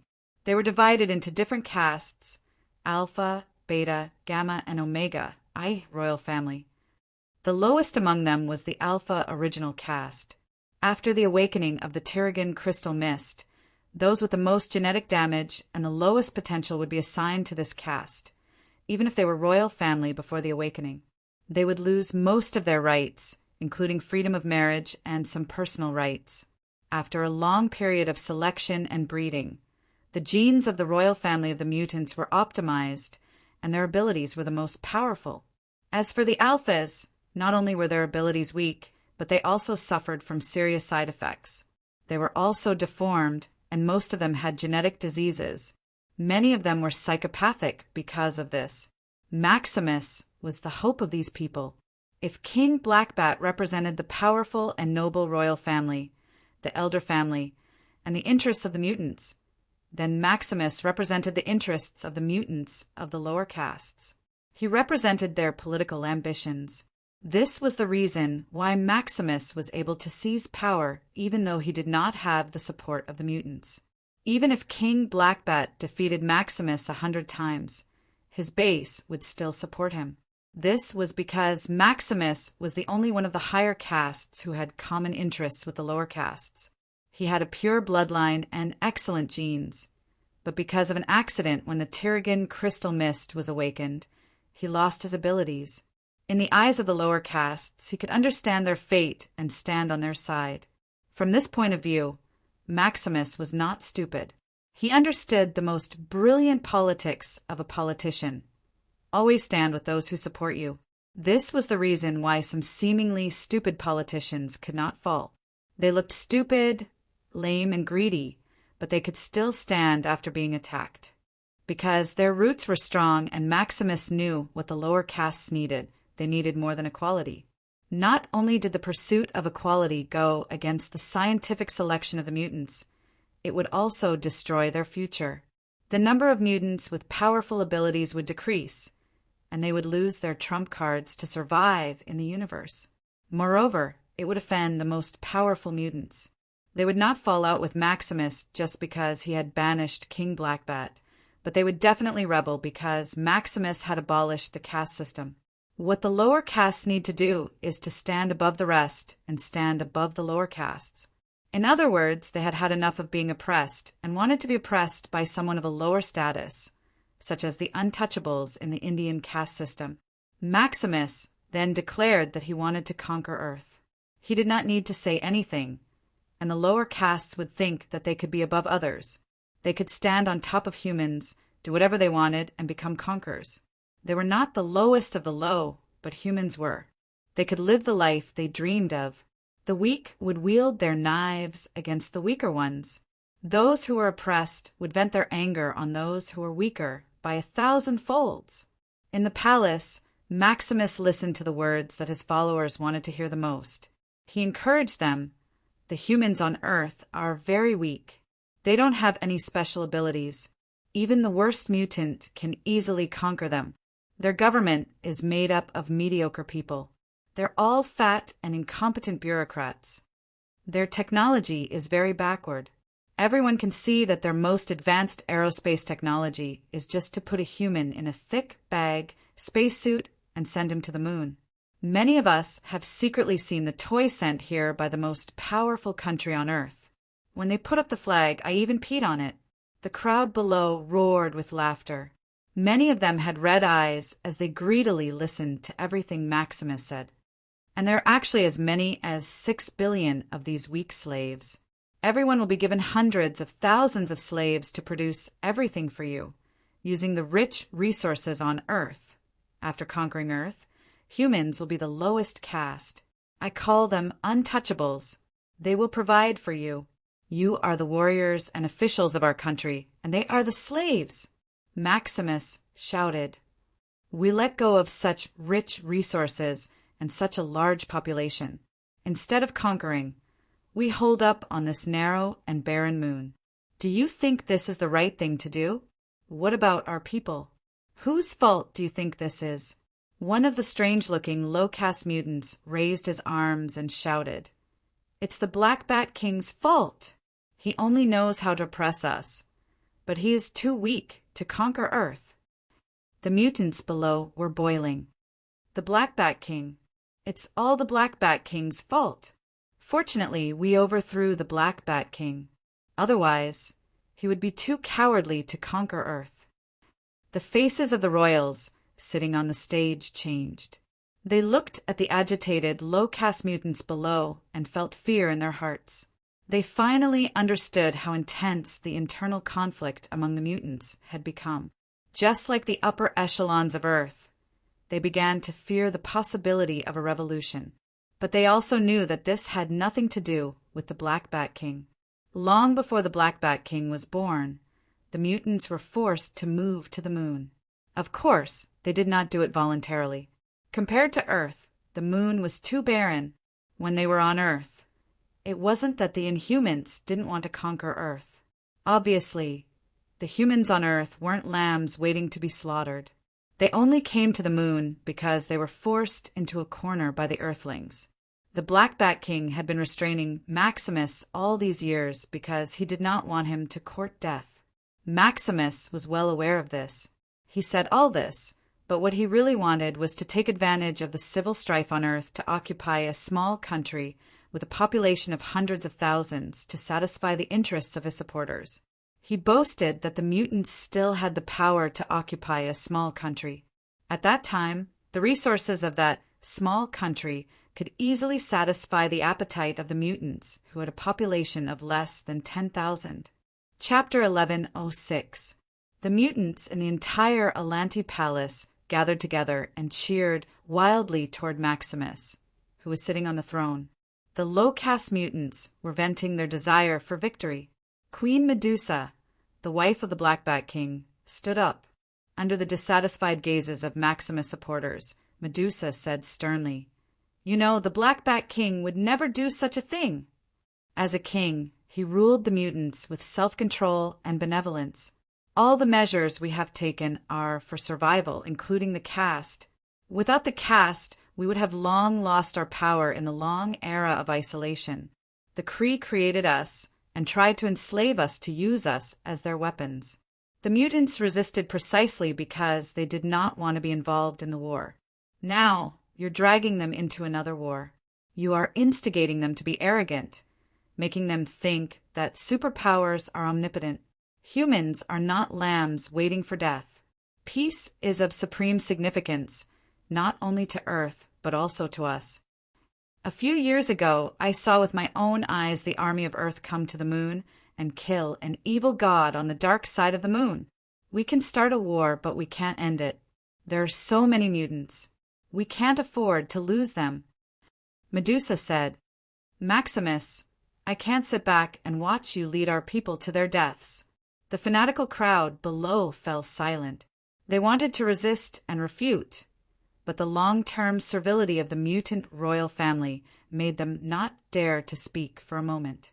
Maximus stood up and picked his ear at Medusa. He said, "All I heard are the clichés of the royal family. The people of Earth are strong and peace is precious. And the Black Bat King, you said the people of Earth are strong, and they killed the evil god. Who saw it? Who believes it?" "No." Someone shouted. "We didn't see it." The mutants at the bottom said angrily, "You're just a weak upper class and ruling class. You'd rather oppress your compatriots than rob them. You have great power, yes, but you're not willing to use it to fight for survival for us. You're a bunch of cowards." Maximus shouted, "Cowards!" Shouts after shouts came from below. "Coward!" Amidst the roars of support, Medusa's expression was stubborn and furious. Her hair moved like countless snakes, spreading longer and longer. However, Maximus did not retreat. He stood in front of Medusa and said, "Why? Do you want to kill me, the king? Your ambition will drag the non-humans into hell." Medusa said, "I have to stop you." Maximus quickly took out a small titanium alloy can and sprayed it on Medusa's head. Medusa did not act immediately due to hesitation, but her snake hair soon drooped down as if it had lost its life. She nervously grabbed her head and saw a large strand of hair falling from her scalp, followed by more. Medusa's hair quickly stripped her clean. She looked at her bald head and screamed. Maxim laughed and said, "My dear queen, don't tell me you don't even know about hair remover?" He stood on the throne and looked down at Medusa. "Why, with this ridiculous ability of yours, what kind of superpower is controlling hair? It is this ability that can make you superior and oppress people like us who have no ability. But just a bottle of high-strength hair remover is enough to cripple you. This hair remover I specially made for you can make people unable to grow hair for the rest of their lives. What use do you have for your ability?" In fact, Medusa did retain some of her ability, but she would rather die than attack Maximus with her armpit hair in front of all the non-humans. It is these things, the insignificant things created by science, that can destroy you. And what right do you have to be superior? Maximus said agitatedly, "I am the smartest of the non-humans. I control the technological development of the non-humans, but I have no status in front of King Blackbat because I have no ability. Now I want to say that your abilities are worthless to me." He pressed a button on the side of his hand, and the members of the royal family who were eager to try collapsed on the chair as if electrocuted. Gorgon, who had the ability to create earthquakes, rushed up and was sucked into a jar of viscous liquid. At this time, the defense alarm in the palace suddenly rang. Maximus thought that someone else's ability had accidentally triggered the alarm and ignored it.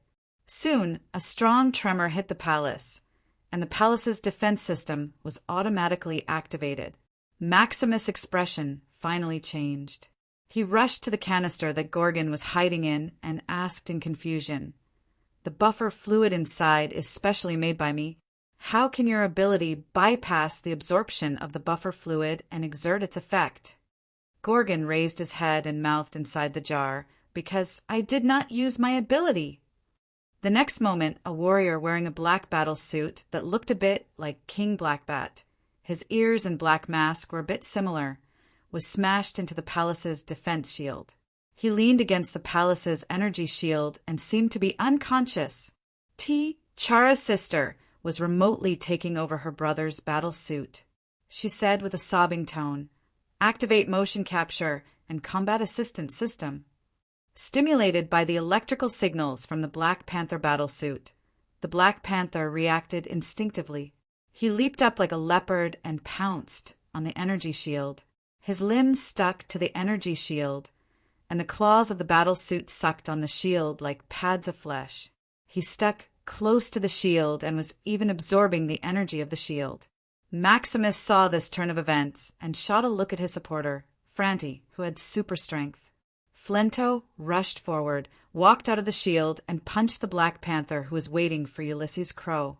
The Black Panther was unconscious, and in order to deal with Crow's sister, Princess Su-Rue, she had activated the destruction program. Under such circumstances, the Combat Assistance Program prioritized survival and destruction as its first priority. It was extremely ruthless, and Su-Rue had obviously forgotten that there were others on the moon. So the Black Panther jumped up and tore Flento apart with one claw. The claws made of vibranium and adamantium vibrated at a high frequency, easily tearing Flento apart like a cat tearing through toilet paper. In the end, Flento was turned into strips of flesh and blood. Maximus was a little frightened. He stood up and immediately saw the Black Panther being sent flying by a silver shadow onto the energy shield.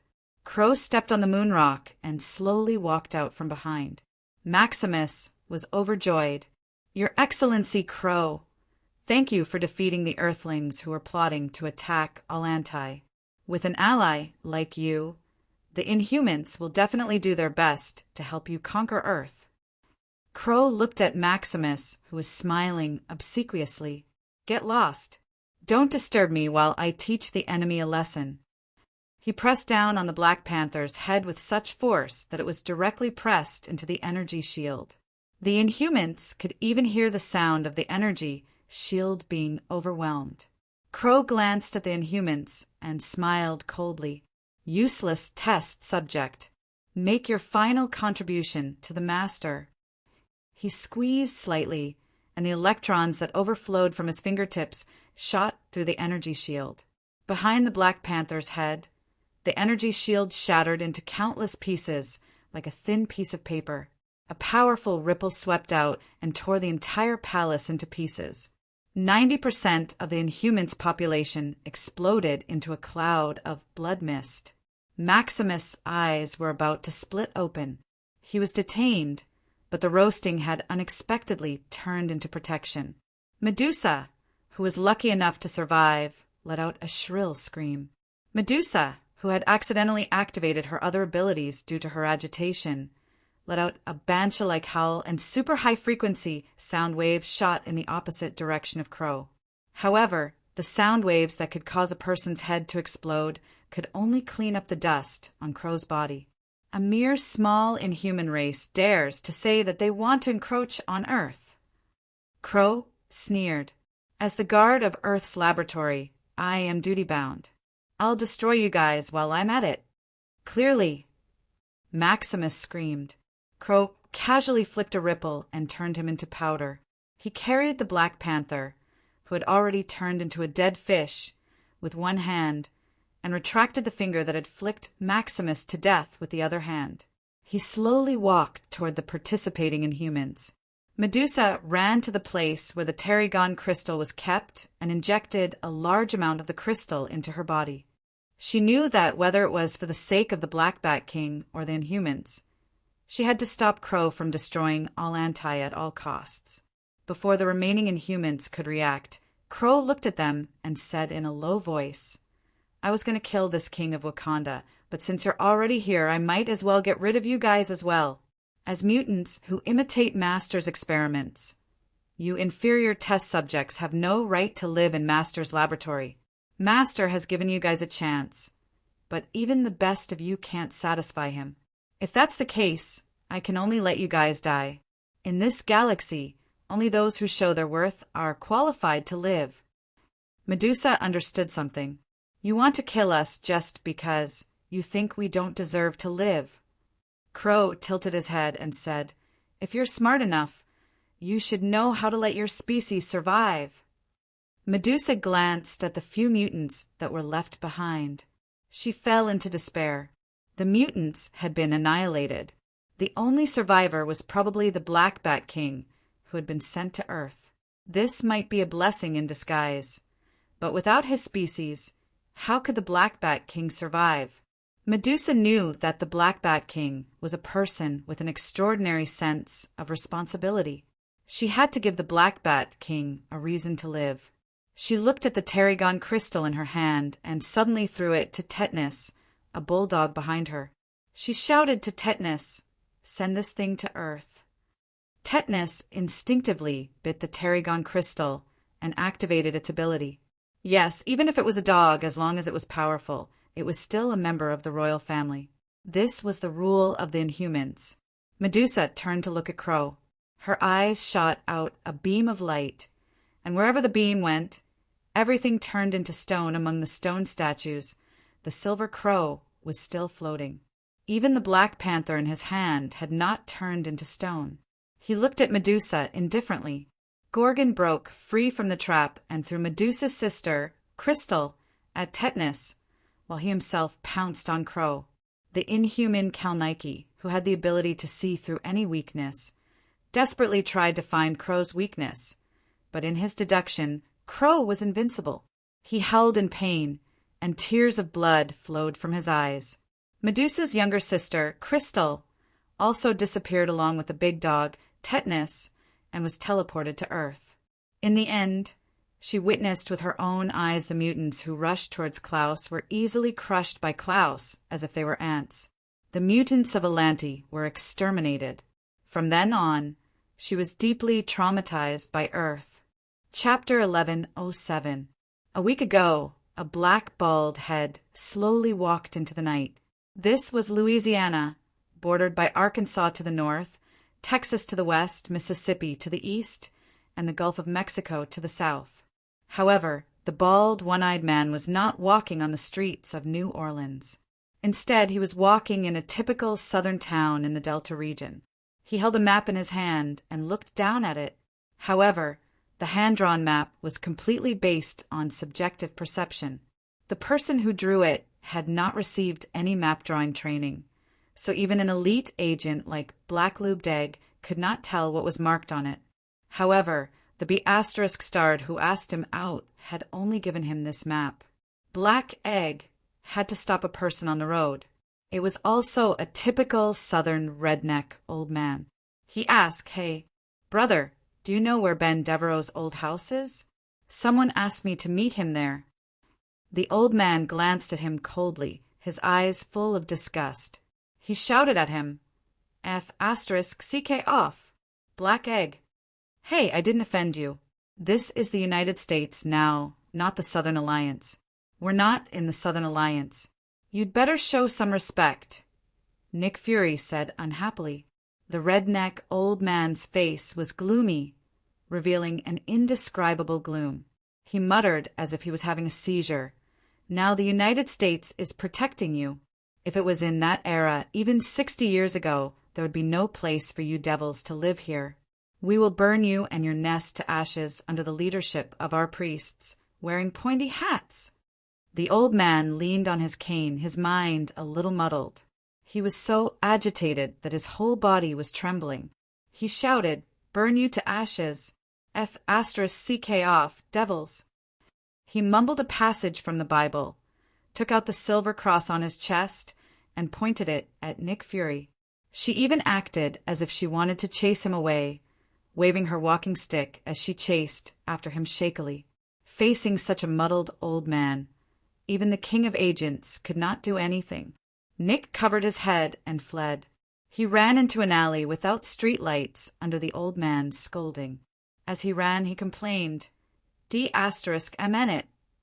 Nick was very angry. He scolded with a black accent.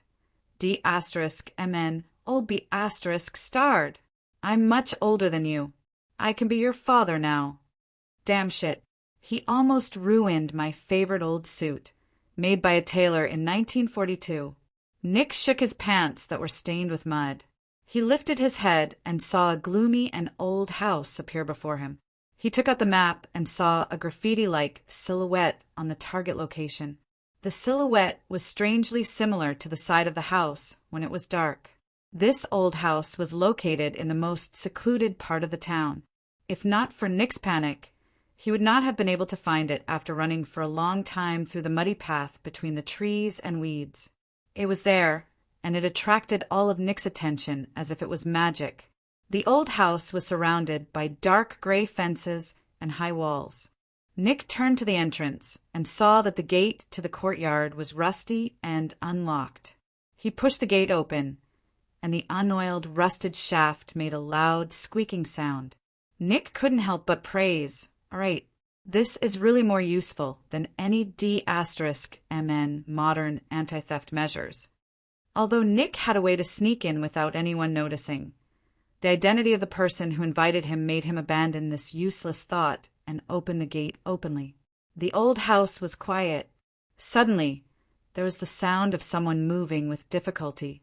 Soon a woman with a hunched back, who looked a little old and lethargic, opened the old wooden door and asked outside, "Who is it?" Nick greeted politely and said, "Someone asked me to come here. It's a D*****mn young Asian. He probably claims to be an insurance investigator." The woman stared at him for a long time until Nick felt that his face was a little strange. Then she said in a hoarse voice, "There is such a person. Come in." Any normal person would feel that the woman's eyes were a little too gloomy, and the environment of the old house made it difficult for people to think of anything good. This old building had nothing to do with classicality and elegance at all. There was only rotten mold, rotten wood, and worn-out furniture, which made the big house full of a stale smell that could not be dispersed. The age of the woman was a little vague. She looked lethargic and a little hunched. When she brought Nick Fury in, Nick also saw that wrinkles and age spots had begun to appear on her hands. But the roots of her hair were still black, and although her face was not well maintained, there were no signs of old age. According to Nick's profile of her, old and young, even a little like himself. Only then did Nick really become interested. The woman carried a lantern and led him up the stairs. The light in the study was on, and Chun Ang's voice came from inside. "The insurance amount Mrs. Ellis's aunt left her is about $280,000, which is not a small amount. However, we found that there are some problems with her file. Ever since she married you, she seems to be a little isolated. Her good friend, the lead singer of a rock band, and her ex-boyfriend claim that you were controlling and manipulating her, mentally detaining her. This theory is quite popular among Mrs. Ellis's young social circle. People say that she was hired by Mrs. Violet to take care of her husband when she was young, and that you were Mrs. Violet's trusted lawyer. In the end, to thank you for your care, Violet entrusted the house and the couple's personal safety to your care before the stroke, and you got married immediately after the incident. It's hard not to make inappropriate speculations. For example, did you work together to control the Violet couple and occupy their inheritance?" Investigator Constantine, another hearty and somewhat deep voice, laughed. "You're too good at guessing. In fact, people did have these doubts in the beginning. You know that I'm a professional in the law. They couldn't find any evidence to overturn everything from the act of gift. So they told the judge that Caroline and I had a special relationship with the two old people, and that we could reasonably control them by working together. I told the judge that there was no dirty exchange of interests between us, and that it was all due to the magic of love. That's how we met, but the judge also seemed to have doubts. She ruled that we should accept a supervised inheritance and assume the obligation to take care of our too generous employers. At that time, people in the town said that they would not live long because of us. But they lived for 10 years. Chin-Ong complimented politely. Ha ha ha. Yes, we carefully took care of them for 10 years, as if they were our parents. In the first 3 years, this kind of malicious slander was still very popular. But as time went by, these storms all dissipated. People still believe us, believe in the kindness of human nature. Nick listened at the door. When he pushed the door open, he saw Chin-Ong and a white middle-aged man sitting on 2 big chairs next to the fireplace, talking by the fire. When they heard the sound of Nick coming in, they turned to look at the door. Chin-Ong smiled and stood up to greet him. He shook hands with Nick and Fury and said with a smile, "Nick, you're finally here." He introduced to the couple Nick Fury, a federal legal officer, also responsible for the execution of the court's estate judgment. We will work together to handle the estate transfer and related matters related to tax payment. Nick opened his mouth and complained, "Oh, Investigator Constantine, you mentioned the tax department. Do you want me to be kicked out of here with a broom?" He turned to the middle-aged white man, who was probably a retired lawyer, and said, "I'm just a bailiff. I don't collect taxes. I'm here to give you money. Please don't kick me out." Everyone laughed together, and the atmosphere was joyous. Even in the United States, the best way to close the gap was still to complain about the tax department together. Everyone expressed some dissatisfaction with the IRS, Internal Revenue Service, and the distance between each other was greatly shortened. The hostess, or rather, Mrs. Matthew, Caroline Ellis Matthew, was still standing gloomily next to them. She was in the shadows, and her back was hunched even more. Her husband, Luke Matthew, seemed to be unable to stand it any more. With a hint of a scolding tone, he said, "Go and make a pot of coffee for the guests." The woman staggered away. Before she left, her face flickered in the shadows, and it was somewhat creepy and hideous. However, both Chin-Ong and Nick saw it, but they were indifferent. They even wanted to laugh. Nick thought so. Leaning against the fireplace, he really couldn't help but laugh. At first, he just covered his mouth and laughed muffled, but he couldn't help but laugh out loud. He pointed at Chin-Ong and almost laughed himself to death. He asked, "What do you mean by sending me this thing?" He took out the map and asked, "Do you expect me to find this place with this thing?" Luke saw their reaction and seemed to be a little uneasy. He twisted his body to express the annoyance in his heart. Chin-Ong looked at the map and said, "I used this thing to find my way here. We found this map in Mrs. Caroline's aunt's belongings. This is the address of her only relative, and Mrs. Caroline sent it to her in a letter." Only then did Nick stop laughing. He carefully looked at the graffiti on the map and said, "How cute!" Especially the graffiti silhouette of this house. Mr. Luke somewhat awkwardly took over from Nick's words and said, "Thank you, this was left behind by my wife when she was very, very young. At that time, she was still a naughty girl." Nick suddenly said, "Can you ask Mrs. Caroline to draw me another silhouette? I want to keep it so that when I tell people about this adventure in the future, I can show them this map and let them find the route on it." Chin-Ong snatched the map away and said, "Don't even think about it. I want to keep this map for myself. You know that I like to collect all kinds of souvenirs from every case I handle. I once collected a hockey mask a few years ago. It was given to me by one of my beneficiaries. He had to wear this mask given to him by his mother every night before he could sleep. But he gave it to me. That was the best gift I have ever received." That hockey mask. Nick suddenly burst out laughing. "So there is such a story. Then what about the Iron Man mask in your office? Was it also given to you by Tawny Steck? And the old videotape? The voodoo doll on the bookshelf? The glasses left by that crazy Sam's grandfather that you bought online at a high price? Oh my God, Sam's grandfather is really just a shoemaker. He has never been to the South Pole, not even the North Pole." Chin-Ang's expression was calm as he said, "Mine is real." "What?" Nick smiled and made a black question mark. JPG with an exaggerated expression, which was unique to black people. Mine is the real Captain Witwicky's glasses, Chinong said calmly. Nick's expression froze. He put on a serious expression and stared at Chinong. Just as the atmosphere between the two of them became more and more tense, the hunchbacked woman walked in silently with a pot of coffee. She seemed to be unaccustomed to the tense atmosphere in the room, and the coffee pot shook. At this time, Nick's face gradually revealed a sinister smile. Then he grinned, revealing his white teeth. He pounded the table and laughed maniacally. Constantine, you always have such a sense of humor, like a damned Englishman's dry sense of humor. The coffee on the table almost spilled out, but Nick ignored it. He turned to the hostess and said, "Madam, this is the map you drew when you were young. To be honest, it's not easy for me to deal with it." Nick's mind flashed quickly.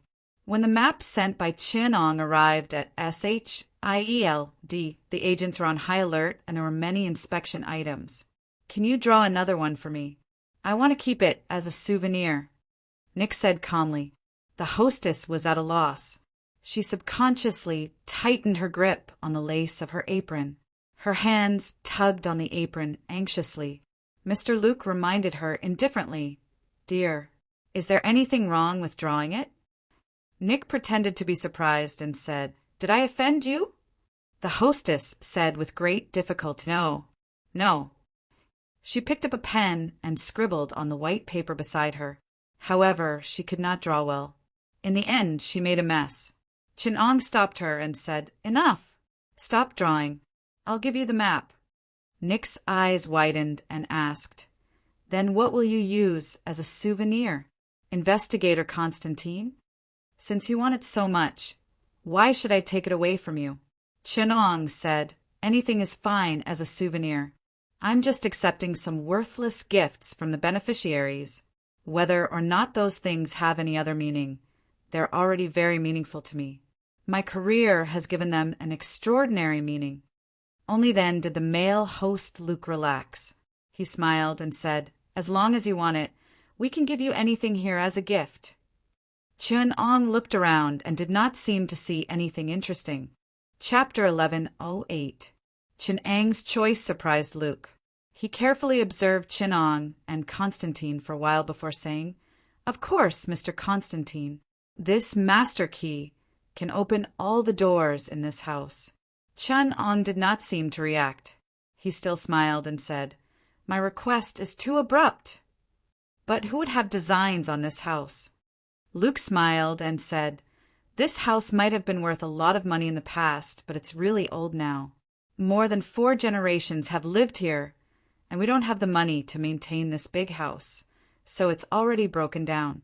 This is also a small rural town. It's really not worth much."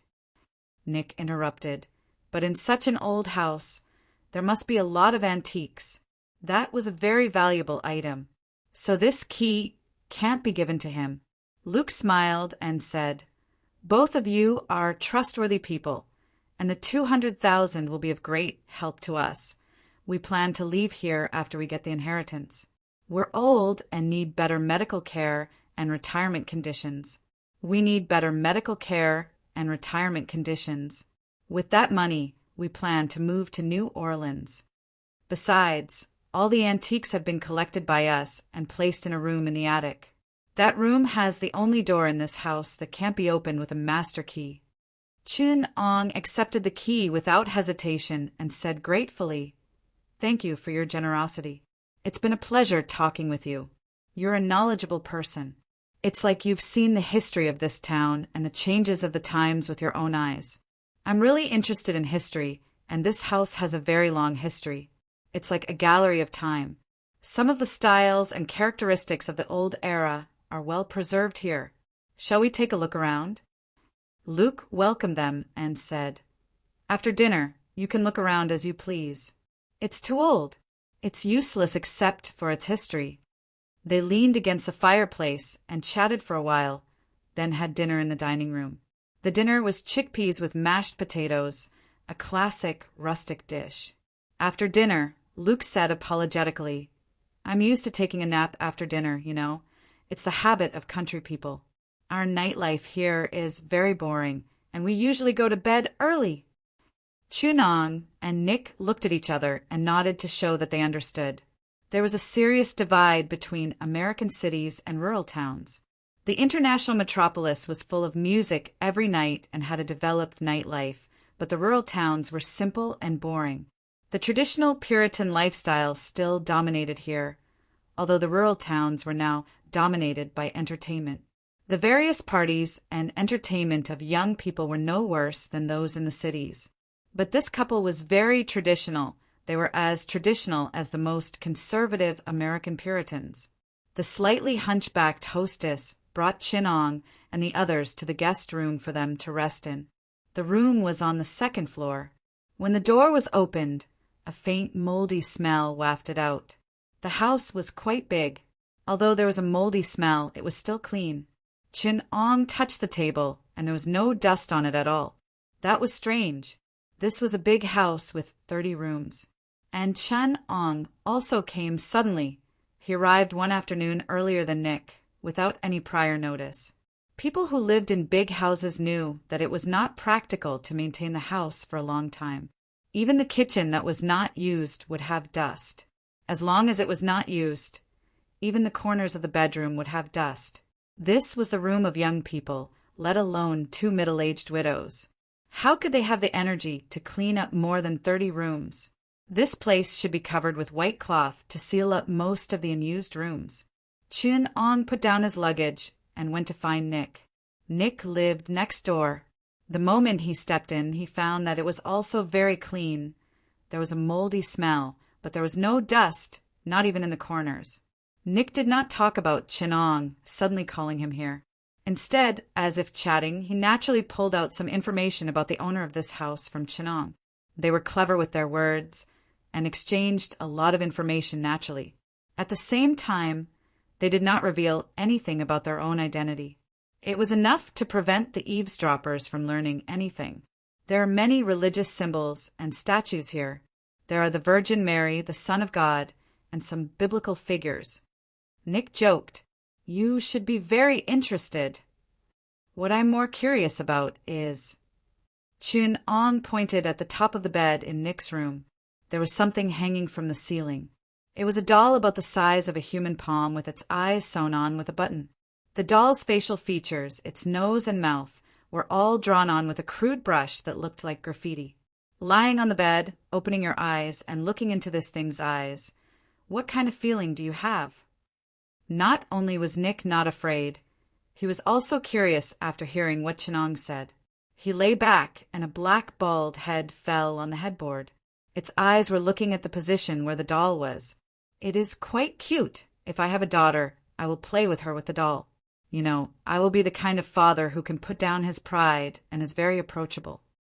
"First, you need to have a daughter," Chinong said indifferently. "Also, before having a daughter, you need to have a wife, but you don't have one." Nick lied on the bed and said, "I just went to the toilet." Can you imagine? Such a big house doesn't even have a mirror. Out of curiosity, I asked the woman who brought me here. She said, "A mirror is a door. It will let you see bad things.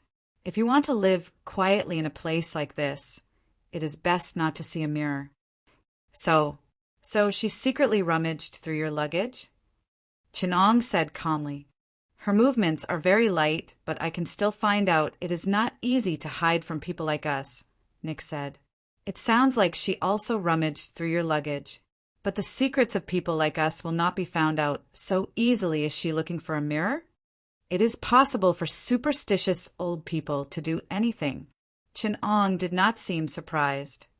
"Also, can you smell it?" Nick's nostrils flared, and he got up to sniff around. He turned to Chin-ong and said, "There is a faint stench here. There are many kinds of stench, and I happen to be very familiar with this one." The relaxed expression on Nick's face gradually changed. At that moment, his eyes sharpened, but this feeling quickly disappeared. He had turned back into a black man who liked to do strange things. Chunong walked around the house. He used his feet to lift up the carpet on the ground. Underneath the carpet, He used white and red powder to draw 2 straight lines to block the door. Is there a special meaning to this? Nick asked. Salt can block evil damage, and the red brick powder is used in witchcraft to stop enemies from getting close. Chin Ong pinched the white powder and easily determined that it was salt. It was coarse salt that had not been filtered. Red brick powder was more difficult to determine. Thankfully, he was familiar with the mysterious cultures of various countries and regions. Chuanong put down the carpet and said, In my place, we usually use cinnabar. Is cinnabar more useful or salt and red brick? Nick asked curiously. I have never seen you work a case before. I have to say, when I saw your resume, I was quite surprised. In the hands of an expert, they are all useful. We follow the rules. Oh, tell me the truth. Nick said, Now we are partners, aren't we? Tell me some of the little secrets of your profession. Chin Ong said helplessly, Fine, I will say some. In folk witchcraft, there is a very important principle. If you believe it, then it exists. If you don't, then it doesn't. Some spells rely on energy to work, like camartage. Sorcerers collect energy and forge it into weapons. That is why I said they follow the rules. But there are some magics that rely on faith. The sorcerer's will makes it work. Therefore, at that time, the subject's will is also very important. Once you don't believe in witchcraft, its power will be greatly reduced. This is because the world is material and witchcraft is consciousness. Consciousness can work on consciousness, but it cannot work on material. Chapter 1109. In other words, this kind of witchcraft works sometimes. Nick was surprised. I thought they were all like strange. What kind of witchcraft do they have? I know how to deal with them in the future. Most of them are folk spells, China's Maishan, Russia's Black Mass, Africa's Black Witchcraft, and some voodoo witchcraft, including divine spells. Divine spells require faith to exert their power and are also a type of willpower. Whether it is Satan or Jesus, many of the mass spells used by their churches belong to this category. Nick skillfully put on his gloves. He was wearing black clothes and even a black hoodie. Chinong laughed. Why are you still wearing those things? Although you are bald, you do not reflect light. In fact, if you go out naked, as long as you don't turn on the lights, no one can see you. If you say this to me in other places, I will warn you of racial discrimination. Nick pointed at Chinong. What about here? Chinong raised his eyebrows and asked. Here. Nick remembered the unpleasant experience on the way here and scolded. In Louisiana, that's already considered a friendly remark towards black people. There are black people everywhere, and the white people are still looking at me sideways. I always ask myself, is the South not liberated yet? Nick raised the tactical flashlight in his hand and said, Are we going out like this? I feel like we are 2 stupid thieves on a night trip. Don't alarm them. Chun Ong held the flashlight and stepped out of the door. The dim yellow light in the corridor illuminated their blurry shadows. They went down to the first floor and began to search separately with the lobby as the dividing line. Chun Ong told Nick in tactical sign language that he would go left and he would go right. Nick held the flashlight and felt his way to the left. In fact, he had some doubts in his heart. Why did Chun Ong call him here? The 2 big shots of the Divine Shield and the Holy Shield were like second-rate detectives exploring an old, for Americans, house. He knew that Chun Ong seemed to be looking for something. They had a tacit understanding. When some clues showed that there was something strange about this house and its owner, Nick had no reason not to play a game with Chun Ong. In particular, some signs faintly revealed a very important piece of information. The secret in this house was related to voodoo. Nick knew that one of the 5 seals that gave the Divine Shield and the Holy Shield headaches was one of the poison cult. It was hard for Nick to think that this had nothing to do with the seals. Nick opened the first door from the left of the porch and saw 2 figures at the door in the dark room. The first thing he saw was the dark figure standing against the door.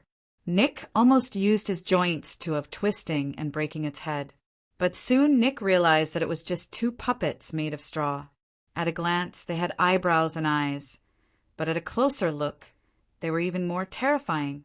The flashlight shone from the bottom of the puppet, and the light shone from bottom to top on its face. Because of the uncanny valley effect and the shadow effect of the light, it looked very hideous. In the dark old house, it was even scarier.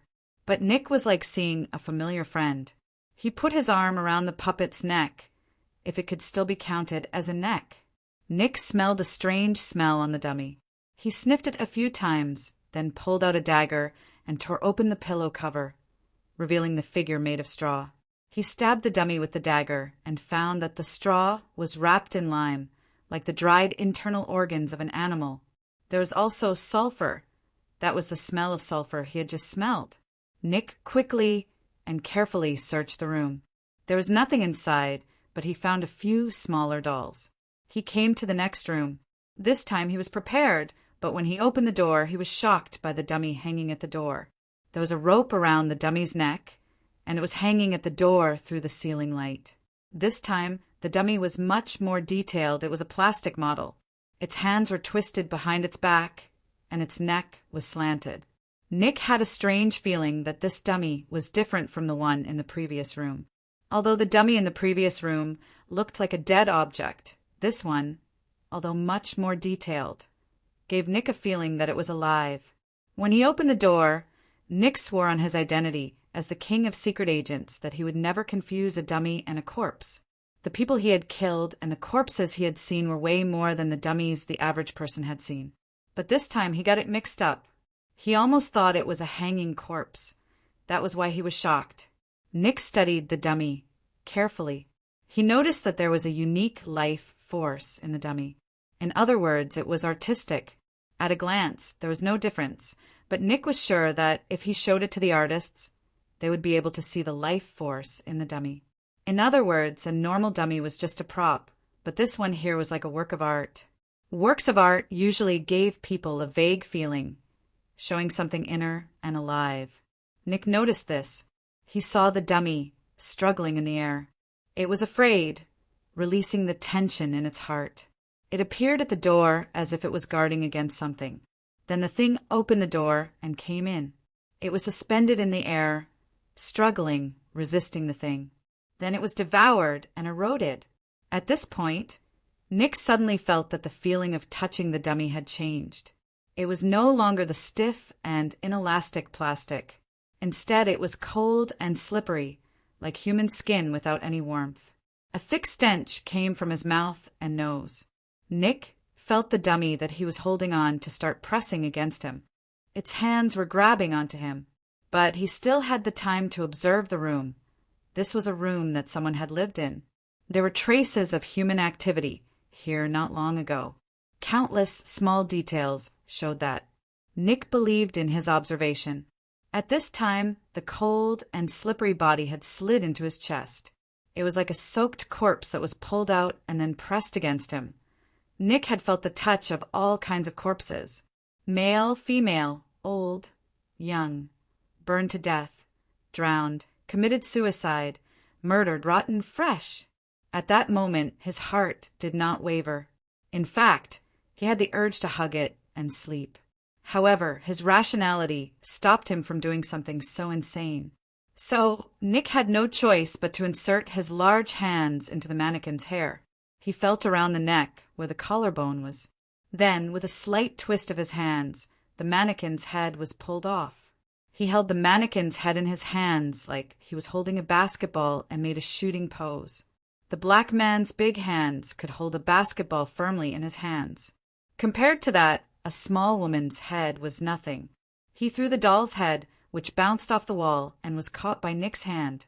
He immediately performed a series of shooting moves, dribbling the ball, taking 3 steps to the blue line, and shooting a 3-pointer from afar. The mannequin's hair tangled around his hands like it was protesting something.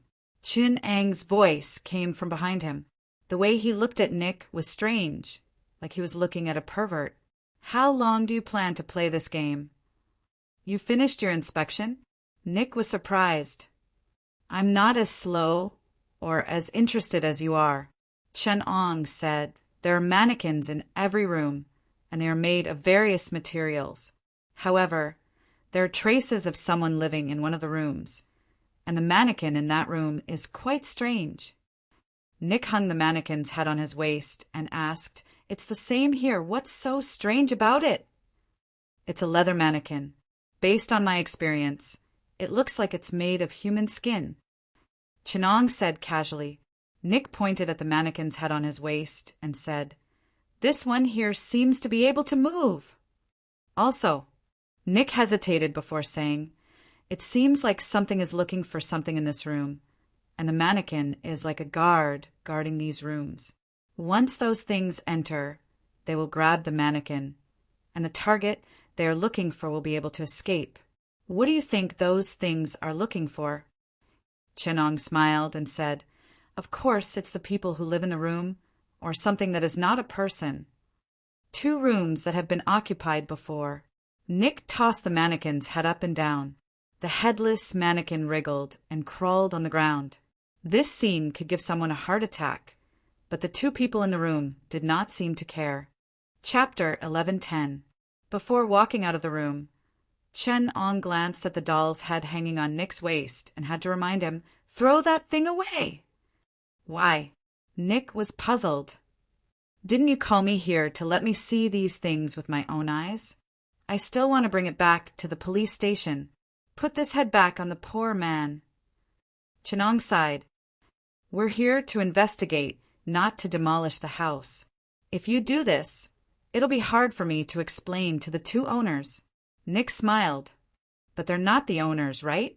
They're just 2 bandits who took over this house and turned it into their devil's den, devouring the innocent people they've lured here one after another.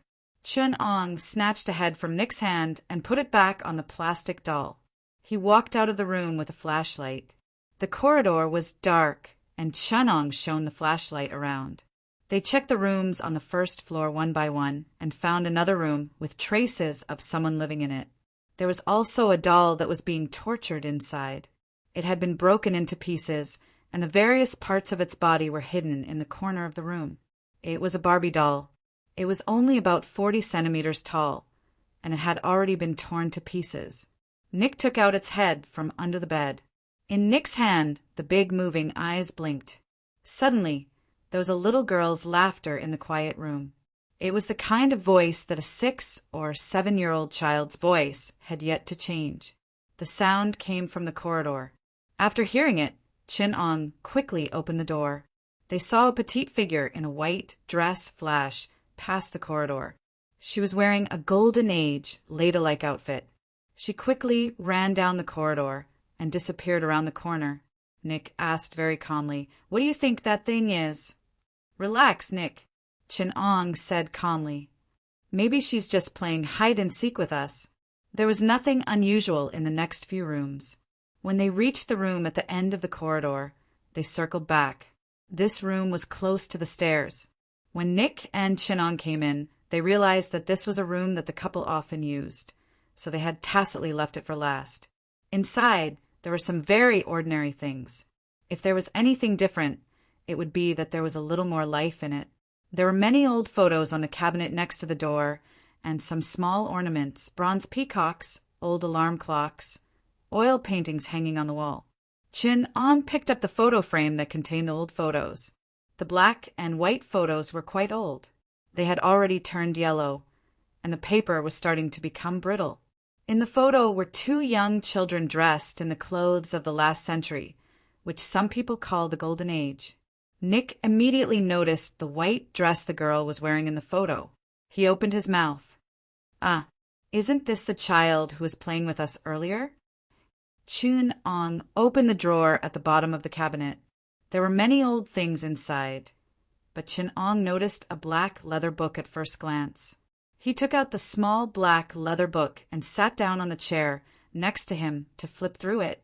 The beginning was very concise and clear. Quitting my job as a nurse and coming to Taribo Parish as a caregiver was probably one of the craziest decisions of my life. My friends all say that I'm crazy. Taribo Parish is notorious locally because of its religion, ignorance, and conservatism. But I can't stand the coldness of the hospital anymore. When we send away the patients, it looks like we're throwing away the garbage that we don't need at home. I've decided to do something more meaningful. After all, I'm only 25. What's wrong with a change? Chin Ong continued to read. As he skimmed through some meaningless words, a familiar name suddenly appeared in the middle. Lawyer Luke is a little too passionate toward the mistress here. It's like they're having an affair. Reading this, Nick said in a low voice, 25 years old and Lawyer Luke. We seem to have found her old diary. 25-year-old Caroline Ellis looks completely different from the Caroline Ellis we've met. Does time really polish people like that? Chin Ong continued to read. My employers are Violet and Ben Devrios. Ben is seriously ill. He's bedridden after a stroke, so Madame Violet hired me to take care of him at a high price. But Ben saw that I was in pain, and his eyes seemed to be saying something to me. After a long internal monologue, the diary said, the previous owners of this house were a brother and sister, Martin and Grace. They were the children of a banker, and they inherited this mansion from their parents. But the two of them lived alone and never married. If you ask me, a man and a woman, even if they were biological siblings, living together for the rest of their lives wouldn't raise any good suspicions. God forgive me, I shouldn't have thought so dirty. Nick picked up the old photo on the table. They should be Martin and Grace, but another photo fell out from behind the frame. Nick picked it up and saw that it was still a photo of Martin and Grace when they were young, but behind them stood a black couple. They stood behind the siblings like servants, and behind the photo were written, Father Justine and Mother Circe. Nick chuckled. Black servants again. Did you know? Many rich white Americans grew up under the care of black servants. They called them father, mother, uncle, aunt, but they didn't hesitate to sell them. Just like Uncle Tom. Have you read Gone with the Wind? In that book, there are those loyal black servants. They are written as if they are part of the family, but when they turn around, they can cruelly abuse their family. I bet Justine's father and Circe's mother didn't have a good ending. Chinong smiled. That's not necessarily true. Sometimes the identity of the torturer and the victim can be switched. It depends on which side is more evil. The diary told a story at the end, a story that might have something to do with the strangeness of the mansion. While Caroline was taking care of Ben, she gradually felt that the old house was strange. Strange things often happened here, and the two old people who lived here were also very strange. Ben often rejected his wife's approach. One rainy night, he tried to escape by jumping out the window, but he fell in the yard. He was a stroke victim. Caroline found that he had written in mud on the bedsheet, "Help." So Caroline had a terrible guess. Maybe Madame Violet had poisoned Ben and caused him to have a stroke. Madame Violet and Luke, the lawyer, had an ambiguous relationship. Ben had a stroke in the attic, but Violet claimed that there was a door in the attic that they had never opened. The attic again. Finally, Caroline retold a story that Madame Violet had told her. The mansion was originally built by a rich banker.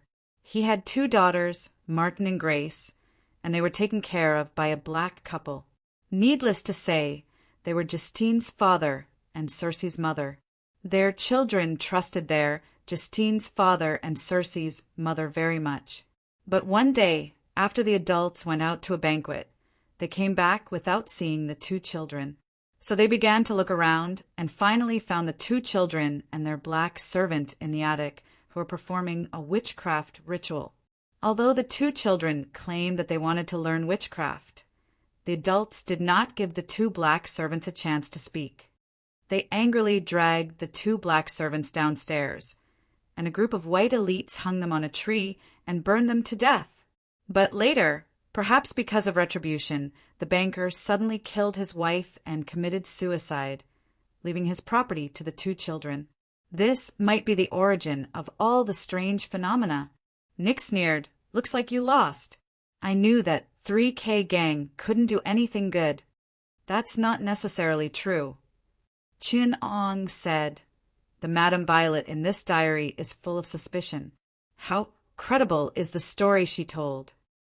Nick said calmly, "We will find out the truth eventually. Also, what are our stakes? There doesn't seem to be anything suspicious about Caroline in the diary. Instead, the previous owners of this house, Violet and Ben Devriox, are like a woman who murdered her husband and a poor, tortured victim. Ben, who had a stroke, even asked Caroline for help. But the words on the bedsheet mysteriously disappeared after Caroline complained to Luke's lawyer. Nick analyzed. Maybe Caroline herself had a mental illness, and everything was just her delusion. Then Luke's lawyer found out about this, controlled her, murdered the two old people, and seized their property? Later in the diary, Caroline gradually believed in witchcraft. She began to write some local mysterious rumors, and just as Nick had guessed, her mental state was deteriorating. Both Caroline and Madame Violet were normal in the diary, or at least that was how they looked. But the Caroline that Chin Ong and the rest saw was a reserve killer. Her mental state was close to that of a lunatic, and her whole person was gloomy and scary.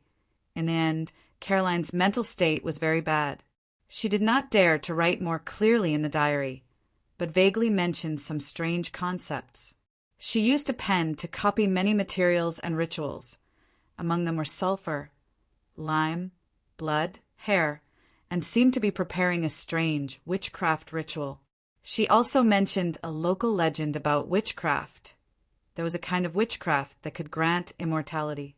As long as a living person was sacrificed, they could obtain the rest of their life. Chapter 11-12. It was late at night. Chun Ong and Nick were still in the corridor on the second floor. They heard a rustling sound coming from the bathroom on the second floor, where they had placed the mirror. It sounded like the sound of clothes rubbing against the ground, as if someone was crawling on the ground. Chin Ong turned to look at Nick and said, "According to tradition, we should listen more secretly in the room." Nick nodded. "Good idea." Then the two of them quickly returned to Chin Ang's room and stood at the door to listen carefully to the sounds in the corridor.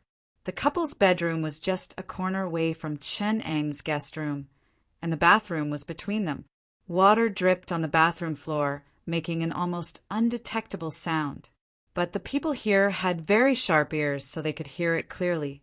They could even judge the direction and distance of the sound. There were two things moving in the bathroom. One of them was crawling on the ground, its clothes rubbing against the ground, making rustling sounds. The other did not make any footsteps, but there was water dripping from its body. It seemed like its feet were not touching the ground, so they could only judge by the sound of water dripping. It walked out of the bathroom, and the door opened. Soon, the rustling sound turned into the sound of clothes rubbing against the carpet. They seemed to be looking for something, and the rustling sound approached the direction of Chun Ang's room. It would always sound for a while, and then it would be quiet for a while. It was very rhythmic. Nick silently counted the time between the sounds. He judged the distance between the walking and stopping by the sound. That was the distance between the doors. The thing crawled to the door of each bedroom, stayed there for a while, and then continued to crawl to the next bedroom. Nick used a tactical hand gesture to signal to Chin Ong, "They're looking!" Chin Ong replied, "They should be looking for someone. Do you think they can tell the difference between us and the person they're looking for?" The two of them fell silent. The rustling sound came closer and closer. It was already next door, Nick's room. This time, it stayed a little longer, as if sensing that something was wrong in the room. Then, there was the sound of nails scratching against the door. It was not loud, but it was very obvious in the dark. After a long time, the sound of nails scratching the door disappeared. What followed was a long, long silence. It was so quiet that Chen Ong and Nick could hear the sound of water dripping on the other side. The dripping sound would also linger in each room for a while. They seemed to be searching separately. The sound of dripping water was easy to distinguish, because once it stopped at the door of a room for a while, The sound of dripping water would become the dripping sound of a drop of water falling into a puddle. Nick took out his pen and wrote something in the little notebook he carried with him. Chin Ong leaned forward to take a look. It was calculating the height of the water droplet from the ground based on the time and volume of the sound. It was not difficult to calculate. Based on the sound of the thing moving, one could calculate its speed. Then, based on the landing point of the water droplet and the time between when it stopped, one could calculate how high the water droplet was falling from. This was junior high mathematics, but the prerequisite was that one's ears and experience could accurately detect the sound of the water droplet. This ability to discern the location of the target through listening was not something an ordinary person could do. Chen Ong glanced at it and instantly gave Nick a look of disdain. Did he even need to use a pen to calculate this? Chen Ong calculated in his mind and found out that the height of the water droplet was about 4 meters, and the ceiling of the second floor was only 8 meters high. 4 meters. Chen Ong repeated the number in his mind. This is not the height of a normal person. Even if the thing's head is touching the ceiling, the tip of its feet, or the corner of its clothes, the water droplet will fall from the lowest point, and it will be 4 meters from the ground. Chin Ong calculated the falling speed of the water droplets on the thing's body and calculated the different heights of the falling points. Then he took the smallest value. That should be the water droplet falling from the tip of its feet. No, it was not a water droplet. Chin Ong had calculated the weight of the water droplet based on the acceleration. And then based on the weight of the water droplet, he calculated the surface tension of the liquid. That was not pure water. It was also not blood. As for what kind of liquid it was, Chin Ong was more inclined to oil. If it was really that thing, would it be a midget or a child? At that moment, the thing next door moved. Chin Ong began to smell a burning smell approaching. It was the smell of burning and rotting, the smell of a corpse. It was still crawling on the ground. He could see a shadow appear at the door, peeking out from the gap of the door. The thing seemed to be lying in the gap of the door below, looking inside. Chin Ong raised his head and saw that Nick had already leaned against the walls on both sides and was sticking to the ceiling in the corner. His 4 limbs were supporting the walls on both sides of the corner, and he was at ease. He even had the time to stretch out a hand and make a shushing gesture to Chin Ong. Huh? You still say you're the director of S.H.I.E.L.D. Venom's identity has been exposed. Nick, you still say you don't have spider sense. Chin Ong stood in place, and the thing seemed to have seen his feet. It began to use its claws to grab the door and climb up. The sound of its nails scratching on the door was a little irritating. The thing climbed to the position of the keyhole and then looked inside. A blood-red eyeball appeared opposite the keyhole, and Chin Ong stood with his back against it. His body was like a puppet on a string, posing in a classic Michael Jackson pose. His body was tilted 45 degrees, facing the floor, and his hair fell down to cover his eyes. His body was so stiff that it didn't look like a human at all. His whole body was full of mechanical rigidity and numbness, and there was not even a trace of a living person on his body. The thing seemed to be quite curious. It stared at Chin Ong for a long time, and its eyes were full of curiosity. Although the glass of the eyeball was burned a little yellow and turbid, the emotion that was revealed still made its eyes a lot more vivid. Nick inexplicably felt that it was a little cute. Human instincts determine that they can't resist the ignorant eyes of small animals. The childlike state, the instinct to protect the cubs, this is the source of cuteness. It turns out that as long as the eyes are in place, anything can be cute. The thing looked for a while, and it seemed to be really curious, but it still slid down the keyhole with reluctance, and then continued to climb to the room next to it. After it left the door, Chen Ang's body instantly stood upright, as if he was pulled up by a string. Nick also quietly climbed down from the corner of the wall. The dripping thing had already passed the door of the wizard couple's bedroom. No one knew what the couple did, but the thing didn't seem to notice. It stayed at the door for a while and then left. The two of them met at the door of the stairs outside the corridor. There was also an old, rusty mechanical elevator for people who couldn't move easily. When Chunong and Nick came, they paid special attention to the elevator because it was too old.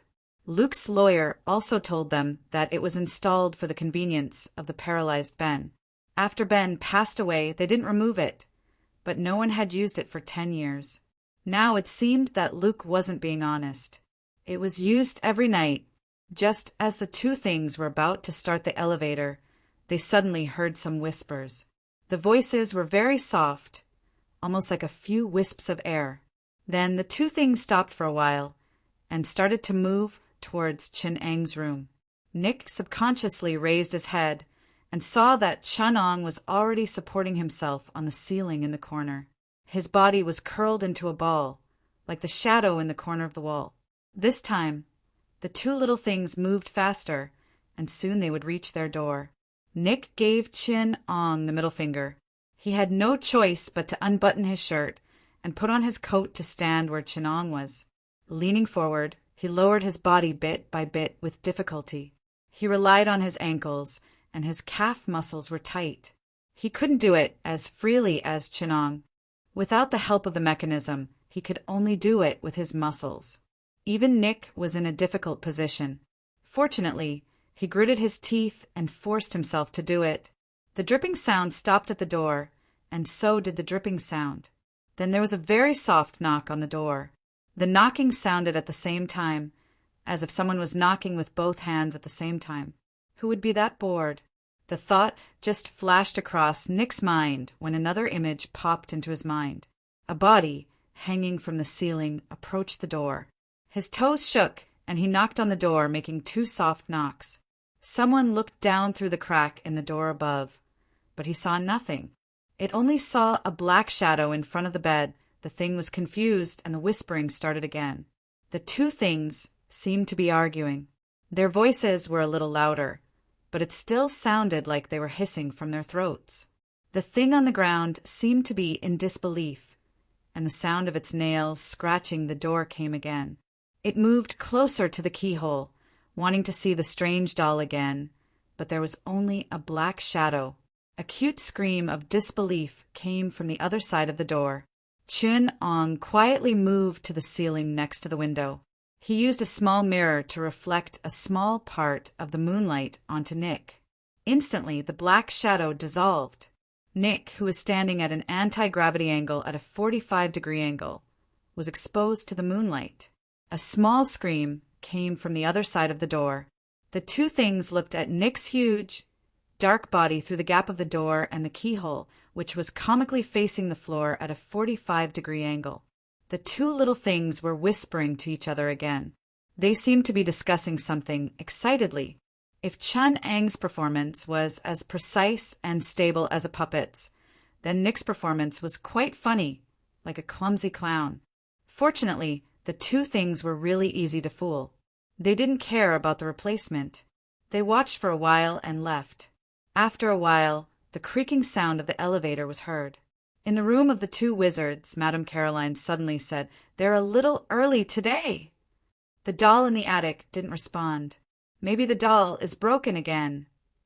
Mr. Luke said, "Go get a new one tomorrow morning. We're running out of time. Justine." Caroline called the other person's name. The first night passed just like that. Soon, the sky turned bright, and the rooster crowed in the courtyard. Chapter 11:13. Early in the morning, Caroline first got up to check the attic. She walked up the ladder, took out the master key, and opened the door of the attic. It was just dawn, and the light in the attic was very dim.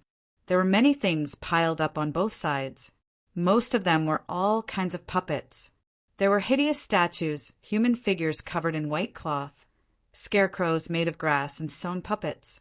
All kinds of puppets were piled up on both sides, their expressions ferocious and weird. However, these creepy puppets seemed to give Caroline peace of mind. She smiled as she walked past the puppets. The shelf opposite her that was holding the junk had fallen down. There was a door behind the shelf. The door was ajar, and the shelf that was leaning against the door had been pushed down as if something had pushed the door. The force of the shaking was very strong, and the area in front of the door was a mess. A wax figure stood in front of the door. Her neck was twisted in a strange way. The wax was covered with a layer of dust, making it look less lifelike. Otherwise, it would be too scary. Some of the wax figure had melted. She should have been posing like a dancer, but now she looked like a dead person who had been hanged by something. Her limbs were tightly attached to her body, and they were twisted as if they were fractured. Her expression was very scary. Like the other weird puppets, this wax figure was very vivid and had a strange life force. When Caroline saw the wax figure, she suddenly breathed a sigh of relief. She went to straighten the shelf and leaned the wax figure against the door. She whispered, "Thank God we have you. Otherwise, they wouldn't be able to come out. Otherwise, I really don't know what to do. I dreamed of them again. They were looking for me. In the dream, they found us. They are approaching us. They're getting closer and closer. If they find us, we are dead. No, death is much better than this." Caroline said something, and as if she had regained her courage, she stood up. "Someone is watching us. 2 hotheads came. They should be from the FBI. She sneered. "But they don't know what they are facing." With trembling hands, Caroline took out a white candle from the cabinet next to her. She lit the candle and let the wax drip on the wax figure. She dipped her hand in the wax oil and softly muttered in Benin's native language as she smeared the wax oil on the figure. She twitched and rolled her eyes from time to time. His hands were shaking like a Parkinson's patient. After completing the series of rituals, Caroline's face was pale as if her blood had been drawn. She was covered in sweat and looked even older. With her back hunched, Caroline slowly turned around and prepared to leave the attic. The wax figure behind her opened its eyes strangely and stared at her back with extreme resentment. Caroline seemed to have sensed something and quickly turned around, but the scene just now was like an illusion. The wax figure's eyes were still closed, and the wax was still intact. It still looked like a girl who was struggling to get entangled by something and was on the verge of death. Afraid, Caroline backed away, turned quickly, and stumbled down the stairs. Lawyer Luke was scraping the grease off the carpet with a knife. When he saw Caroline running down, he called to her, "Slow down! What's the rush? The attic won't be able to stop them for much longer." Caroline said, "They're even stronger here. We have to get out of here and wait for them to weaken. Only then will we have a chance to deal with them." Luke suddenly raised his head and asked, "Is there any grease in the attic?" Caroline suddenly said, "There's no grease in the attic." "Then where did they come from?" The two ran anxiously, following the traces of grease. When they passed by Chun Eng's room, they found that there was more yellow and white grease at the door of his room than in the other rooms. "It seems that they've been discovered." Caroline showed a mysterious smile and said, "I hope they weren't frightened last night." When they passed by Chun Eng's room, the door suddenly opened. Chun Ong stood at the door with a pale face, looking at the two. When he looked down and saw the grease on the carpet, his face suddenly twisted, and his face became even paler. "Yesterday," Chun Ong hesitated. "Last night seemed to be a bit lively." He stared at the carpet as if he wanted to see through it and asked in a weak voice, "Do you have a cat?" Caroline replied excitedly, "No, I don't like that thing. I'm allergic to animal hair." It doesn't seem normal for a witch to not like cats. Nick's door also suddenly opened. He stood at the door, his black eyes shining, staring at Caroline and Luke as if they were suspects. Nick glanced at Chun Ong from the corner of his eye. Seeing his embarrassed appearance, he cursed in his heart, "Drama queen!" Nick said frankly, "Something was scratching at our door last night." Caroline deliberately hid her hands behind her back. She noticed that Chun Ong was secretly staring at her fingernails. She laughed in her heart, but her face showed a somewhat inscrutable expression. She said maybe it was a mouse. Without a cat, it's inevitable that some small animals will breed in such a big house. But Nick pressed, "A mouse can't climb that high. It can't climb from the bottom of the door to the handle." It can't even open its eyes and look inside. Also, this room is indeed very old and very big, but I notice that there are no annoying rodents, not even bugs. I've heard that some wizards like to use sulfur to perform their witchcraft. When they're too poisoned, they'll be covered in the sulfur smell. Even bugs won't come close to them. Caroline saw the grease at the door and became impatient again. Old houses are like this. There are all kinds of strange problems. Now I'm going to clean my carpet. Breakfast is in an hour, downstairs in the dining room. She heard her husband Luke roar in the bathroom and immediately rushed over. As soon as she entered the bathroom, she saw another reflection of herself on the wall. It was a dark-skinned, sharp-eyed woman who looked very capable, a black woman. Beside the black woman was also a black man in an old waiter and servant's tuxedo. Caroline's body went cold. She screamed, "Mirror! Why is there a mirror?" Caroline went up and smashed the mirror. She hurriedly pulled a carpet from the side and wrapped the broken pieces of the mirror in it.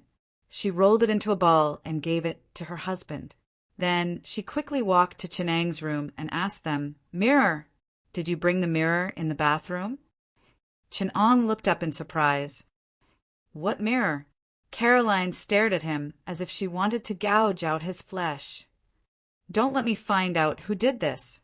In this house, no mirrors are allowed." She was almost hysterical as she roared like a crazy woman. Nick asked, "Why can't there be a mirror? Did someone do anything in front of a mirror? Or did the mirror let you see your ugly face and see the truth?" He leaned forward and whispered, "What are you afraid of?" Chapter 11:14. Facing the aggressive Caroline. Nick suddenly refused to back down. He said in a low voice, "Didn't you already check it? When we first moved in, I found an excuse to go to the toilet and found that even the bathroom in this house didn't have a mirror. At that time, you should have been rummaging through our luggage. None of this escaped my eyes. I'm an FBI agent, Nick Fury." Nick took out his ID and showed it to the two. "Are you sure you want to search the belongings of a public official?" Nick said, "I don't think you have the authority." Chenang continued, "We are here to investigate the case that happened 20 years ago. I remember that it was you who called the police, Miss Caroline. You called the police and claimed that you were being persecuted by witchcraft in this house. However, when our police arrived, you said that nothing had happened. You were too nervous at night, so you were hallucinating. Then Mrs. Violet suddenly had a stroke. She even left this house to you." Chenang continued, "From then on, the local police began to pay attention to you. If Violet and me had died, the police would have immediately launched an investigation. But they lived for another 10 years, which was really not easy for two old people who had a stroke, so the police ignored you. Until the FBI noticed this case. Caroline's aunt called the police before she passed away.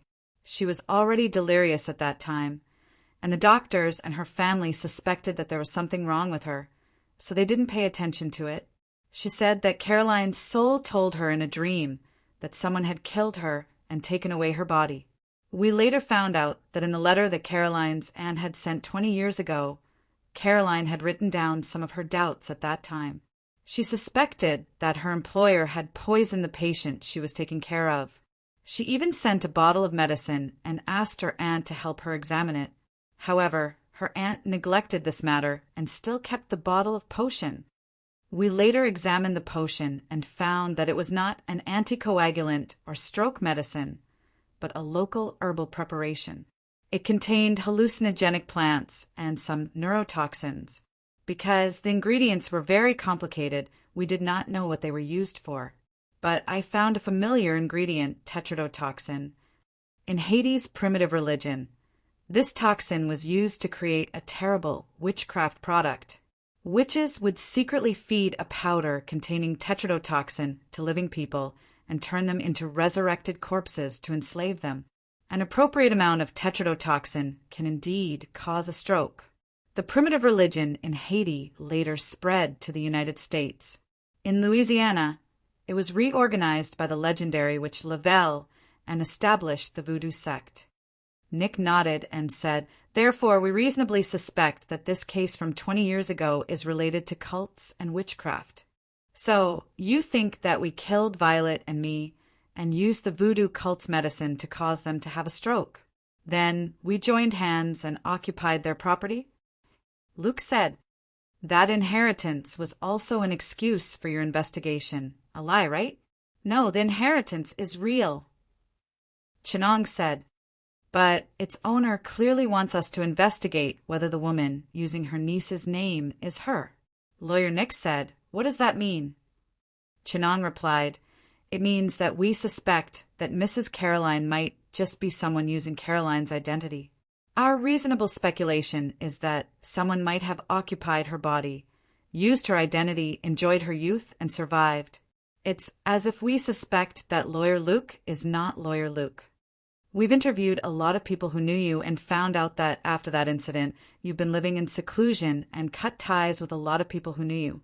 And you, Lawyer Luke, your subsequent cases have been handled very poorly. This is not something a young and promising lawyer should do.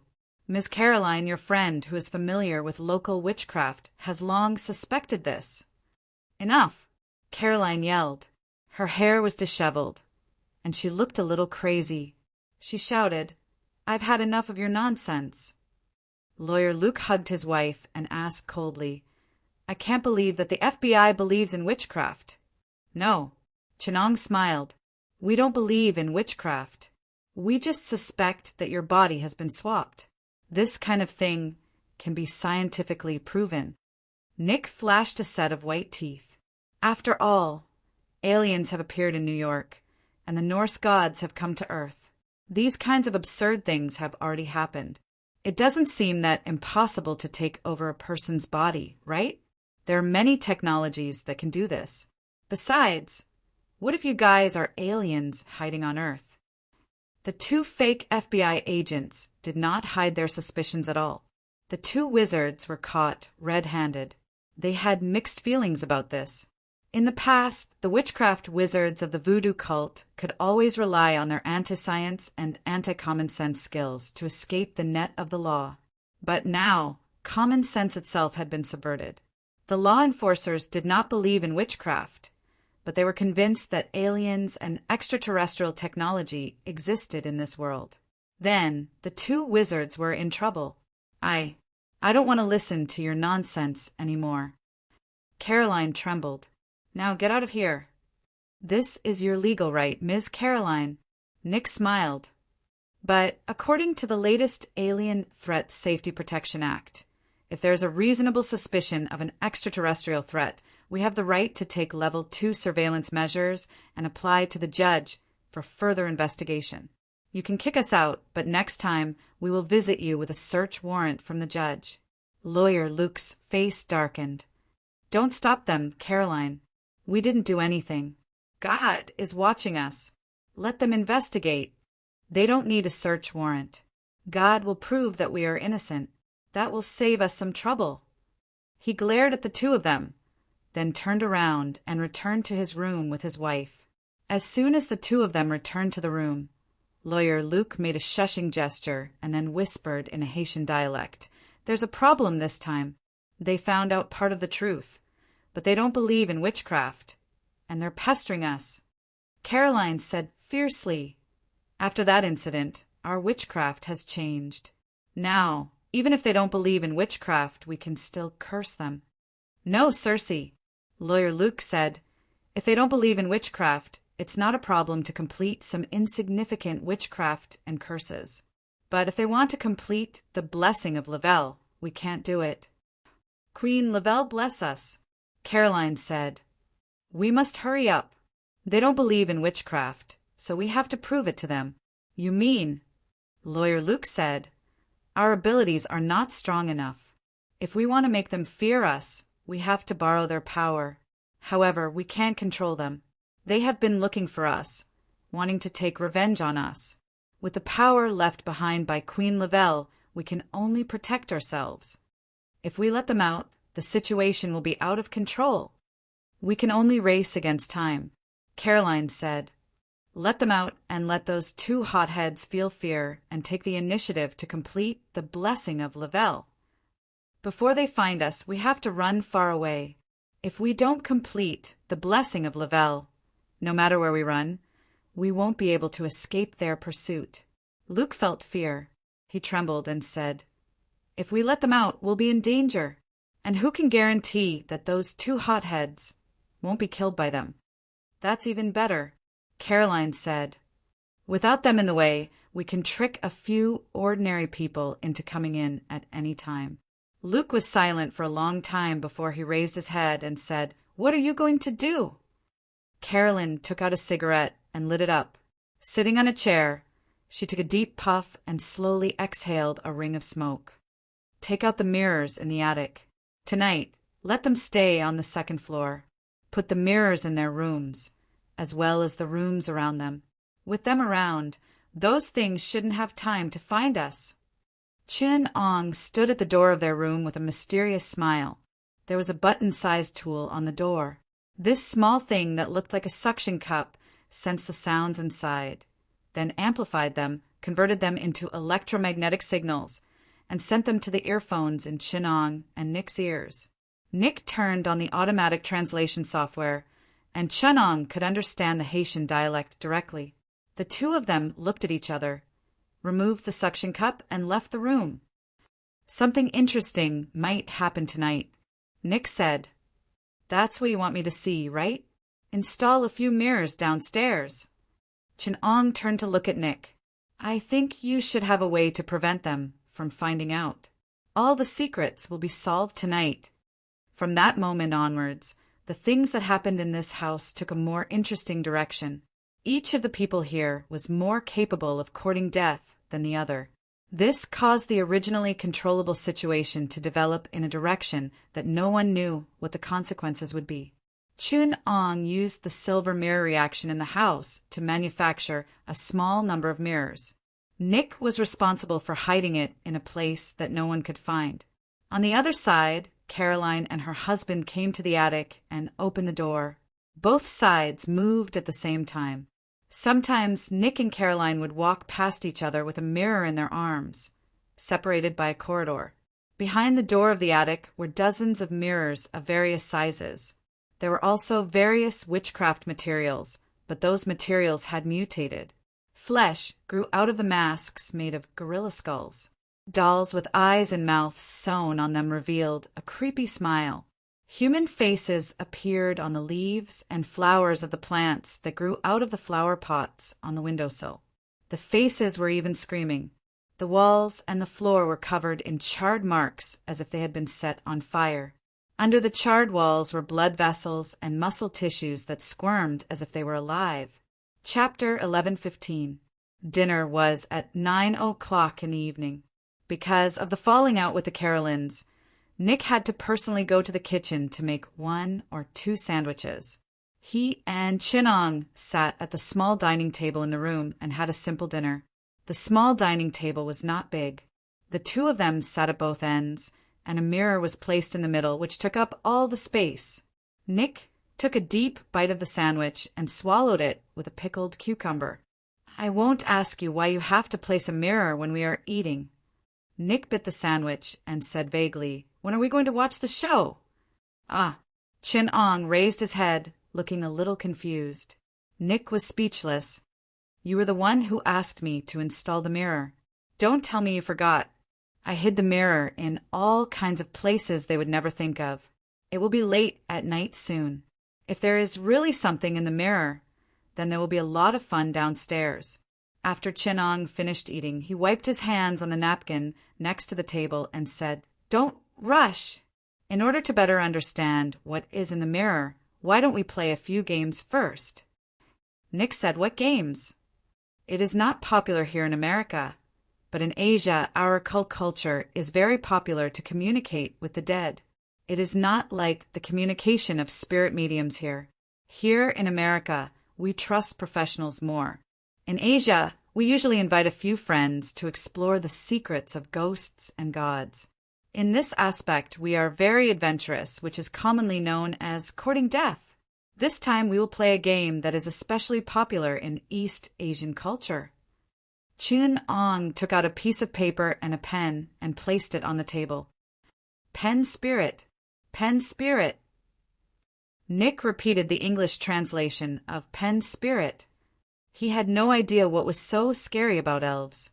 In European and American culture, elves were naughty creatures like Peter Pan. Dead spirit divination. Chun Ong changed the translation. Here are the rules. Normally, this game requires some complicated rituals, such as preparing tributes, summoning dead spirits, and attaching themselves to this pen. However, because the dead spirit we need to summon is very active this time, these rituals are unnecessary.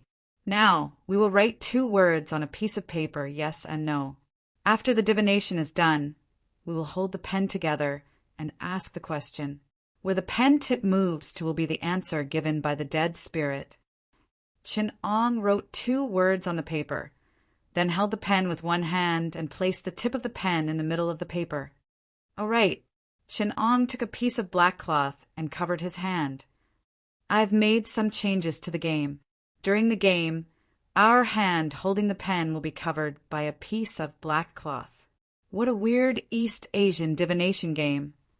Nick mumbled, but he still reached out a hand and held the pen together with Chun Ong. The atmosphere suddenly became a little awkward. After a moment of silence, Nick said, "Did your game consider this situation?" Chun Ang's expression was a little strange. This game is usually played by girls in school. The creator of the game doesn't seem to have considered the size of a black person's palm. You just need to pinch the pen shaft with 2 fingers. After Chun Ong said that, he bent his index and middle fingers to pinch the bottom end of the pen shaft. Nick used the side of his thumb and index finger to pinch the top end. At this time, a cold, slender hand suddenly reached out and grabbed the middle end of the pen shaft. Chun Ong and Nick watched as the end of the black cloth near the mirror began to bulge. It was as if the person in the mirror had reached out and inserted a hand. I think we can start the divination now. Nick cleared his throat and said, I want to know, does the Holy Shield know where the 5th seal is? As soon as he said that, the pen shaft did not move. The hand did not seem to have any intention of moving the pen shaft. But after a while, the pen tip began to move slowly. Nick felt a force pulling the pen tip to the no position. Nick suddenly slammed his right hand and stood up. He said angrily, "You're the one who's moving the pen tip. I saw you using force. This divination game is a scam." Chun Ong also slammed the table and stood up.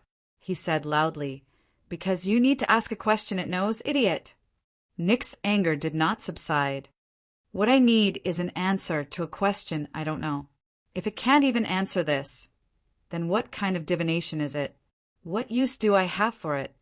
It's just a dead spirit. Don't ask it a question that even the Sorcerer Supreme can't answer with a time gem. If you're so awesome, why don't you ask the omniscient and omnipotent God? Chun Ong said, "It only knows what happened in this house. Don't make things difficult for it, okay?" Only then did Nick sit down and continue to cover it with the black cloth. He asked, "Were you killed by a wizard?" As soon as he said that, the hand began to exert force. It pulled the pen tip in a certain direction, but Nick did not move the pen. He exerted force, and the pen shaft seemed to be rooted to the ground. The hand pulled twice and realized that it could not move, so it began to pull the pen even harder. The strength it was using now was far beyond that of a normal big man. Unfortunately, Nick had all the strength he could muster. Not even 2 tons of brute force from the infinite formula could hold him back. He gripped it tightly, and no matter how hard that hand pulled, the tip of the pen wouldn't budge. Chun Ong could not stand it anymore. He looked up at Nick and said, "Are you having a tug of war? Show some respect to the pen spirit. It's about to cry." Only then did Nick loosen his grip. The hand moved the pen tip to the yes position. He answered sincerely, "I just wanted to test its strength. These dead spirits may not have a physical body, but they're very strong. They're like a trained boxer, and they're heavyweight boxers, big, strong men. Chinong sighed helplessly. He took out a small box from his back and took out a suit part with an engine, the kind that Stark often used. There were jet thrusters in the palm and small compensating engines in all directions. A suit part for Miss Potts, Chinong explained to Nick. I brought it with me. I'm going to take it to the spear for maintenance. Chinong put on the suit glove and held the pen. He made an inviting gesture to Nick. Come, let's continue. Are the Carolins in this house the wizards who killed you? Nick continued to ask. This time, under the threat of Chinong holding the suit glove, Nick did not hold the pen.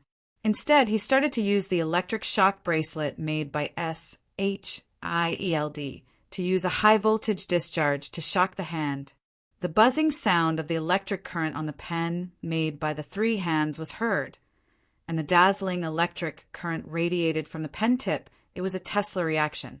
Chinong had no choice but to use a countercurrent to shock Nick until his whole body was convulsing. Seeing the pen stop at the S position again, Nick's body started to smell burnt. His hair stood up against his scalp, and he twitched from time to time. He crawled up from under the table and said, It's not afraid of electricity. It's very likely that it won't react to energy attacks. He asked again, Are the two wizards the black servants who once served the banker? Chinong wore the adamantium glove and watched the high-energy laser pass through his hand. The adamantium alloy shell sizzled and sparked, and the black cloth had been cut full of holes by the laser. Nick's 5 fingertips were equipped with a small laser generator, and his right hand held the sunglasses that hung on the bridge of his nose. It won't be hurt by the laser, so why don't they come out during the day? Nick's expression was a bit solemn. If that thing was invisible and could not be hurt by physics, which Nick had just confirmed with a knife, could not be hurt by electricity and did not fear lasers, then most technological means would not work on it. That thing had strength comparable to Hercules, could directly use physical means to interfere with reality, and had a certain degree of intelligence. If it had some special means, then it would be a very difficult enemy to deal with. From a scientific point of view, yes, daytime only means the side of the earth that can receive sunlight, but from a mystical point of view, daytime is not that simple. It has a special meaning, Chinong said. There are 3 elements of mysticism: timing, symbolism, and ritual. For some witchcraft and magic spells, conceptual symbolism is very important. What they need is a metaphysical concept that is formed subjectively above matter. It's the product of human consciousness reflecting reality. It's some elements of information science, some concepts. Yes, they can't come out during the day because most people are afraid of the dark. When human genes were spread, some of the fear of nocturnal predators was engraved in their genes. Those who were afraid of the dark survived, and the genes they carried were also passed down. So, compared to the dark, people think that the day is safe. Light and fire can give them a sense of security. So the concept of safety exists in the day. Human consciousness gives it the meaning of safety, so when we face certain things, it can protect us. Nick said, but there are many images that give it the concept of protection and safety. I tried it with a cross just now, and it is not afraid of the cross at all. The spirits, formed by different cultural concepts, have different ways of dealing with it, Chinong answered. As the saying goes, believe it, don't believe it, don't believe it. The voodoo cult uses red brick powder to defend against enemies. Catholicism believes that salt can exorcise evil. Japan believes in Ksitigarbha Bodhisattva, and China uses cinnabar to suppress ghosts. Ghosts born from a culture can only be dealt with using the concept unique to that culture, using a foreign holy object to exorcise the evil of our own country, using a foreigner's sword to kill our own officials. What kind of logic is that? If you want to know why the ghosts here can't be exorcised using the holy object of Catholicism, then you have to ask those wizards how they created these ghosts. Chinong turned to ask the pen spirit, "Do you want revenge?" The pen that no one was holding stood vertically on the paper, under the control of an invisible force. The tip of the pen slowly moved to the yes. Chunong had Nick leave first while he walked to the door with the pen. With his back facing the room, he tossed the pen behind him, and there was no sound behind him. Chunong smiled and walked down the stairs. Chapter 11:16. Caroline was lying on the bed, but she didn't close her eyes. She kept them open, looking at the ceiling above her. Luke was lying next to her, and they were listening to the sounds upstairs. There was a doll at the door of their room. It was a dancing wax doll. On the cabinet next to the door, there was a paper doll. It was a man and a woman with a paper horse, which had a traditional Chinese style. There was a terror doll hanging on the door frame, and a Japanese-style geisha doll was placed in the corner. So many dolls with different cultural elements in a foreign-style house formed a strange, incongruous style. All the mannequins were facing the door, as if they were guarding against something trying to break in. At this time, there was a knock on the door, and Chunong's voice came from outside. "Are you asleep? If you are, you should be awake now. I found something interesting upstairs, and I think I have to show it to you." Luke sat up. Why is he knocking at this time? Caroline was also surprised. She shouted through the door, "It's too late to think about it. Mr. Detective, if there's anything, let's talk tomorrow." The voice at the door replied, "You'd better open the door. I don't think it can wait until tomorrow." "What can't wait until tomorrow?" Caroline demanded. "Don't disturb us anymore." Chunong's voice was still calm. "Because I can't be sure if you can live until tomorrow." "Circe." This name caused Caroline to jump up in shock. She turned her head to the side to listen to the sounds coming from outside the door. However, ever since Chunong had said those words, he had remained silent. The entire place was silent. Luke stopped Caroline from getting out of bed. "No matter what happens, we can't go out. This house is the safest place. We've opened the door, and now this house is filled with those things. No matter what sounds come from outside, we can't go out. We don't know if the person outside the door is still himself, or if he's a human, or what he is. No matter what he says, Circe, we have to stay calm. It's just a devil's trap. It's very late." Luke said calmly, "Sir, go to sleep." At this time, Nick's voice came from outside the door. He said, "We have a lot of people here who want to see you, Mr. Justine. They want to see their Justine father and Circe mother. Ask them some questions." The latter half of the voice turned into a child's voice. A boy said with a clear voice, "We regard you as our parents. Why do you want to take away our bodies? We used to respect you so much, Mother Circe, no matter what our father did wrong. We have never humiliated or harmed you, but you have chosen to harm us. You made our father burn his child to death with his own hands, and you even used our bodies to carry out the filthy acts of chaos. You purposely let them see all of this and drove our mother crazy. My father guessed the truth and was forced to commit suicide by you. Caroline, or rather, Circe could not help but make a sound. But before she could say a word, Justine, who was carrying Luke's body, covered her mouth. He whispered in her ear, "Don't respond. No matter what you say, it will only make them angry." A girl's high-pitched scream came from the other side of the door. In the room where Justine was, the light bulbs and glass were shattered. It was a very resentful, high-pitched, and ferocious scream from a little girl, echoing in the dark night. But this soul-stealing scream was weakened after passing through the door, which was guarded by the puppets. Circe threw herself into Justine's arms in fear. Justine had to hug her and comfort her. "It's okay. Darling, they can't come in, they can't come in. Tomorrow we can hold the ceremony. Then we can leave this place. They can't catch us. If they are alive, we can get what we want, but if they are dead, we are not afraid.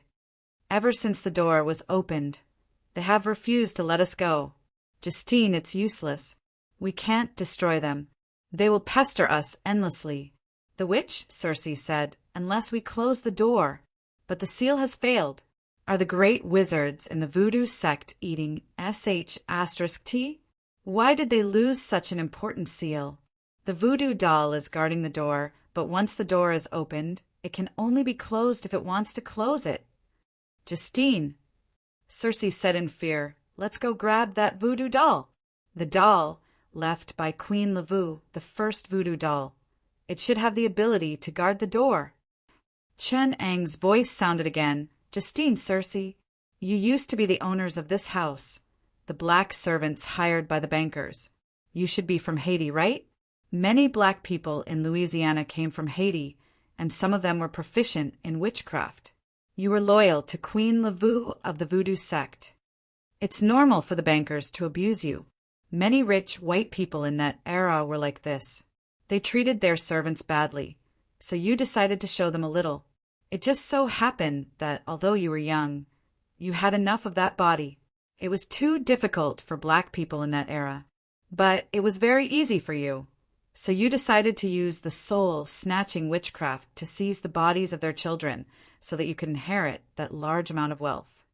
And the bodies you prepared, they trusted you, didn't they? Then you succeeded, and you also got rid of that annoying banker. You occupied this house like a poisonous spider on a spider's web, luring one prey after another into your net. But, Justine, it has been a long time. Things will always go wrong. A few weeks ago, the door was opened. The door guarded by the voodoo sect was opened. Some things can come out from behind the door to find you. Those souls who have passed away, those who are unwilling, those who are resentful, those who hate. Justine and Circe, you can rest assured that we didn't find you for those trivial hatred and stories of your past. We only care about how the door was opened, and about the secret behind the door. Circe said in horror, "Who are you?" Her mind flashed back to the scenes one after another. Chun Ong appeared in the study and chatted with them.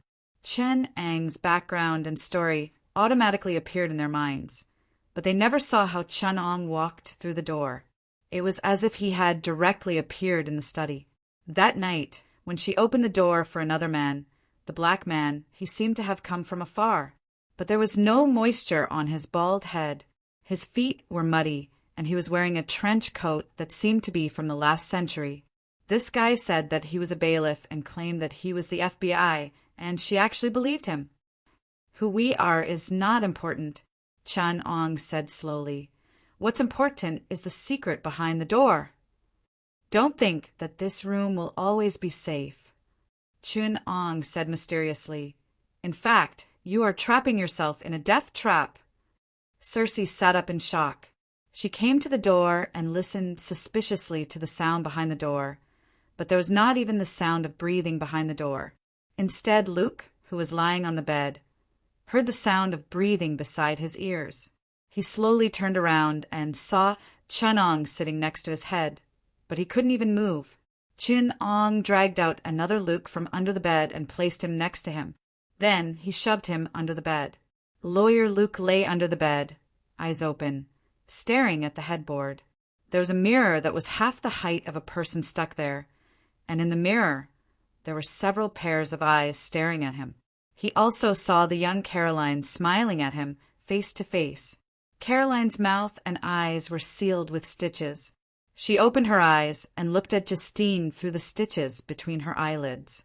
After nervously checking the door, Circe returned to the bed and lay next to the Luke. This time it was the real lawyer Luke. Justine, on the other hand, was lying under the bed, listening to his wife lying next to something he did not know. He saw Chun Ong climb into the mirror, and the Caroline in the mirror climbed out to lie next to him. Now, there was a Caroline and Luke on the bed, and a Caroline and Luke under the bed. Chapter 11:17. The conversation between Nick and Chun Ong came from the mirror, and Luke listened carefully. I want to talk to you about the debt of the United States. Nick's voice was very calm. He said to Chun Ong, in March, China, the European community, and the former Russia talked about the U.S. dollar assets and debt of the Allied countries before the establishment of the Revolutionary Alliance. The Allied countries hold a total of $8 trillion U.S. dollar foreign exchange reserves, of which the U.S. national debt is more than $2 trillion. After the establishment of the Revolutionary Alliance, they imposed a financial blockade on the United States and froze this debt. The United States government wanted to negotiate with the Revolutionary Alliance, but you downgraded the diplomatic level with the United States to the representative level. This has caused a lot of trouble for our negotiation.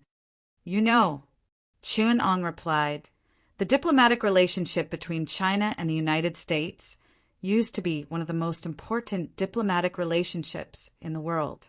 China and the United States are major countries, and our communication to avoid misunderstandings is indeed related to the global political situation. But this relationship changed 6 years ago.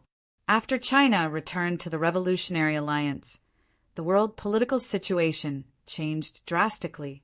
It was precisely because of the extremely incorrect response and decision made by the United States during the period that the Revolutionary Alliance and the United States were once close to a state of war. The United States froze all the overseas assets of the Revolutionary Alliance and tried to deny the debt relationship, which was the main culprit for this series of misunderstandings. This led to the decision of the Revolutionary Alliance to break off diplomatic relations with the United States 6 years ago. Recently, in order to show friendship, the Revolutionary Alliance re-established diplomatic relations with the United States at the representative level. During that period, the United States government did make an imprudent diplomatic decision. Nick said, but the Revolutionary Alliance also has to bear the corresponding responsibility. It was because of your rash action of attacking the Pacific Fleet that the situation developed to an irreversible extent. The Revolutionary Alliance never fired the first shot.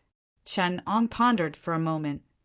At least in the internal relations of the Earth, we have never fired the first shot. Outside the Earth, in the galaxy, we rarely fire the first shot, but we will not give the enemy a second chance. When the United States intensified the conflict between the two sides, it was the Revolutionary Alliance who stationed the extraterrestrial fleet in the Earth-Moon orbit to control the situation and avoid the arrival of war. Please note that the relationship between the two parties was normalized not because of our concession, but because of our toughness and the consequences of our toughness that the Cuban Missile Crisis was avoided. Nick laughed and said, this is the reason you used the Soviet fleet to intimidate us? Chun-Ong nodded and said, the comrades of the Soviet Union believe that only when we ensure that the U.S. government knows the destructive means of the People's Revolutionary Union will you understand our efforts for peace and not think that this is a provocation. Nick sneered. So you invited us to pay attention to Mars, then blew up Mars in front of us, and then found a similar planet from the universe to teleport to Mars' orbit? This was a blatant threat of slaughter. Do you know how much work we have to do to avoid public panic? Do you know how many reports SHIELD has dealt with by astronomy enthusiasts and astrophysicists? We have to claim that when the Chitauri invaded Earth, they changed the surface shape and trajectory data of Mars. Nick also seemed to feel that what he said just now was a bit of a bluff. So he changed his tone and said in a more relaxed manner, you know that one of the important tasks of my coming here this time is to have an unofficial dialogue with you. So why don't we be frank? What conditions do you want to promote the normalization of relations between the two sides? Chun-Ong laughed. Nick, my old bastard, you are too greedy. The Human Revolutionary Alliance is an interstellar nation, and we have deep prestige in the Milky Way galaxy as well as other galaxies. In the forest of the universe, the Human Revolutionary Alliance is a resounding signboard. We have diplomatic relations with more than 13,000 galactic races, planets, and alliance. We dominate a large part of the political ecology of the Milky Way. We have stepped out of the universe and become a respected interstellar political entity. If the U.S. establishes a normal relationship with us, it is equivalent to directly entering the forest of interstellar countries. How can it be so easy? It is impossible for the People's Revolutionary Alliance to recognize the U.S., because if we do, it will mean that there will be one more country on Earth that can compete with us politically. Now, in the stars, those aliens only think that the countries on Earth that are not part of the People's Revolutionary Alliance are primitive civilizations protected by the People's Revolutionary Alliance. You are the Indian reservation in the People's Revolutionary Alliance. If I agree to normalize our relationship and establish relations between the two countries, it is almost equivalent to you agreeing to establish diplomatic relations with the Indians in the reservation in the U.S. That will not happen. Chen Ong said, "Your only chance was 6 years ago, but you have already destroyed the chance to become a normal interstellar country. Now, in the Milky Way, you are Kashmir, you are the West Bank, and Earth is the bridgehead of the People's Revolutionary Alliance against the apocalypse. Here, only two forces are internationally recognized. The apocalypse, because it is too terrifying, and the People's Revolutionary Alliance in the parallel universe. We are the main force against the apocalypse. And you are just the natives of Earth, without any political power. Just like the U.S. seizing the Philippines colony from Spain, and the Allies dividing up the German islands in the Pacific after World War I. In this war, no one will care about the natives. Only the interests of one great power will be seized by another great power. And the natives, no matter when, have no power." Nick said with a gloomy face, "This is the reason why you cut off contact with us 6 years ago? What about the diplomatic relations at the agency level? That is the communication channel established according to Earth's tradition." Chinong replied, "The relationship between us does not depend on Earth's tradition, but on the level of our internal ranks when you talk to us. In other words, the previous rules of the game are really just the rules of the game in the galaxy. Only what we say counts, and we will not communicate with you on an equal footing, just like how the Queen of England did not communicate with the king of a small country in India on an equal footing during the colonial period, because that will raise your status and make us a joke in the galaxy. Those countries, the Skrulls that we destroyed, the Celestials behind the Kree, and the Xanders, will all laugh at the People's Revolutionary Alliance's diplomatic measures. Of course, this is not a reason. The People's Revolutionary Alliance does not care about their attitude. The People's Revolutionary Alliance only cares about the apocalypse. Before you are liberated from the apocalypse, we will not be able to look you in the eye." Nick understood what Chinong meant. Chun Ong told him on behalf of the People's Revolutionary Alliance, "Only when you are free from the control of the apocalypse will we recognize you as the basis of all contact.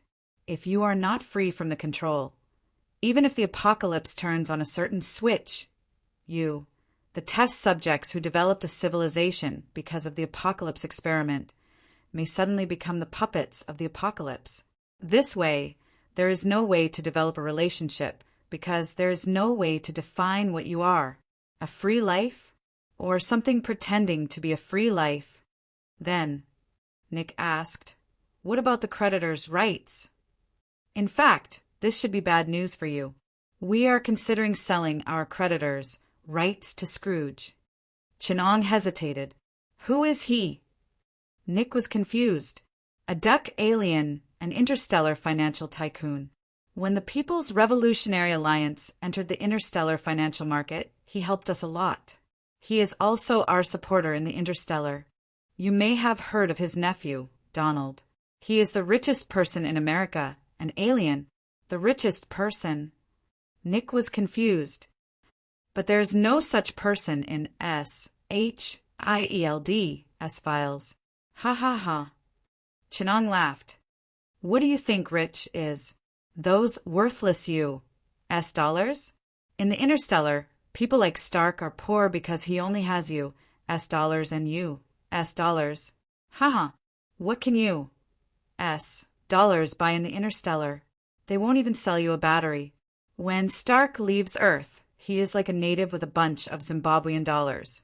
I guess he can only sell his labor to make a living. In the interstellar, he is the type of person with brains," Chinong explained. "He is qualified to be a qualified intellectual worker." Chen Ong seemed to have thought of something and denied. No, no, no, it is not Zimbabwean dollars. Zimbabwean dollars are at least recognized in the international financial market.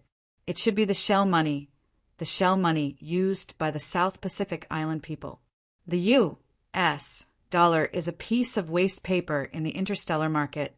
The rich people you know are a bunch of paupers in our evaluation. Donald, on the other hand, has deposits in the interstellar bank and assets in the interstellar. He has several mining planets. Only the capital of such a person is recognized. There is a capital society in the interstellar, but the capital of America is not recognized by the market there, because your capital cannot produce any value in the interstellar market. Capital that cannot produce market value and is isolated from the market. You know what this is.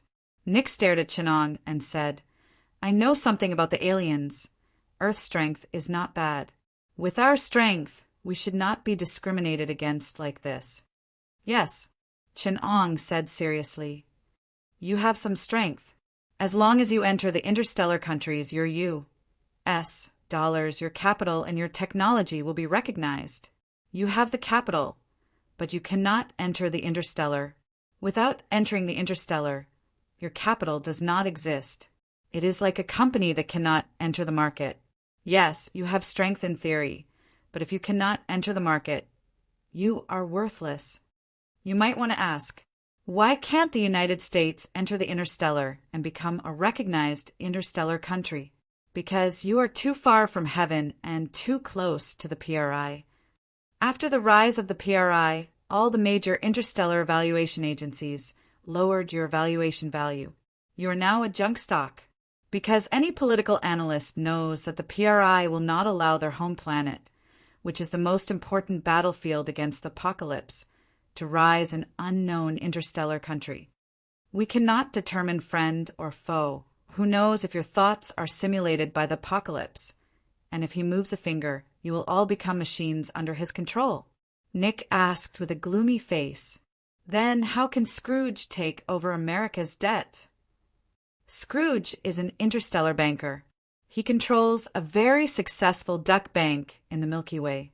The duck bank's main business is to provide packaging services to planets and civilizations that have not yet entered the interstellar, but have the potential to enter the interstellar. They invest in those primitive civilizations with potential, buy them over, and then split their assets. Just like the banks on Earth, they help those civilizations enter the interstellar, causing their worthless assets to increase in value. Scrooge relied on this method to become a financial tycoon in the Milky Way. He controls more primitive civilizations than you know. Chinong said, Obviously, he wants to be a junk stock like you. It sounds like he is not a philanthropist. Nick said, Yes, he uses this method to control those primitive civilizations, turning them into his gold mine. If the Thanes are robbing by force and the Kree are robbing by colonization, then Scrooge, as the representative of the interstellar financiers, are robbing and controlling primitive civilizations like yours, Chinong said. So I do not support this idea. It is too immoral. If that's the case, Nick got closer and asked in a low voice, What will Scrooge do? Chinong shook his head. I can't tell you. Think about it. For the most basic dignity of humanity, you cannot let us become a civilization controlled by a galactic capitalist. This goes against your ideals, right? The Human Revolutionary Alliance believes in communism. Chinong was silent for a while before replying, Fine, I'll show you that I am a firm believer. He crossed his arms and supported his chin. Scrooge's usual method is to enter your financial system through debt. He will gradually guide you to go public, and in this process he will deepen his control step by step. Soon, you will all be mortgaging your underwear to him for the sake of going public. How can he control our country's financial system? Nick asked. Even if he has 8 trillion, there is no way we can't win against him. In the financial game on Earth, of course you have played before, because the rules of the game are set by you, and you are also the referee. You can legislate, change the law, and even nationalize its assets. But if you want to go public and enter the galaxy, you will have to learn another way of playing. You will be controlled by another game. The rules of America will have to follow the rules of the galaxy.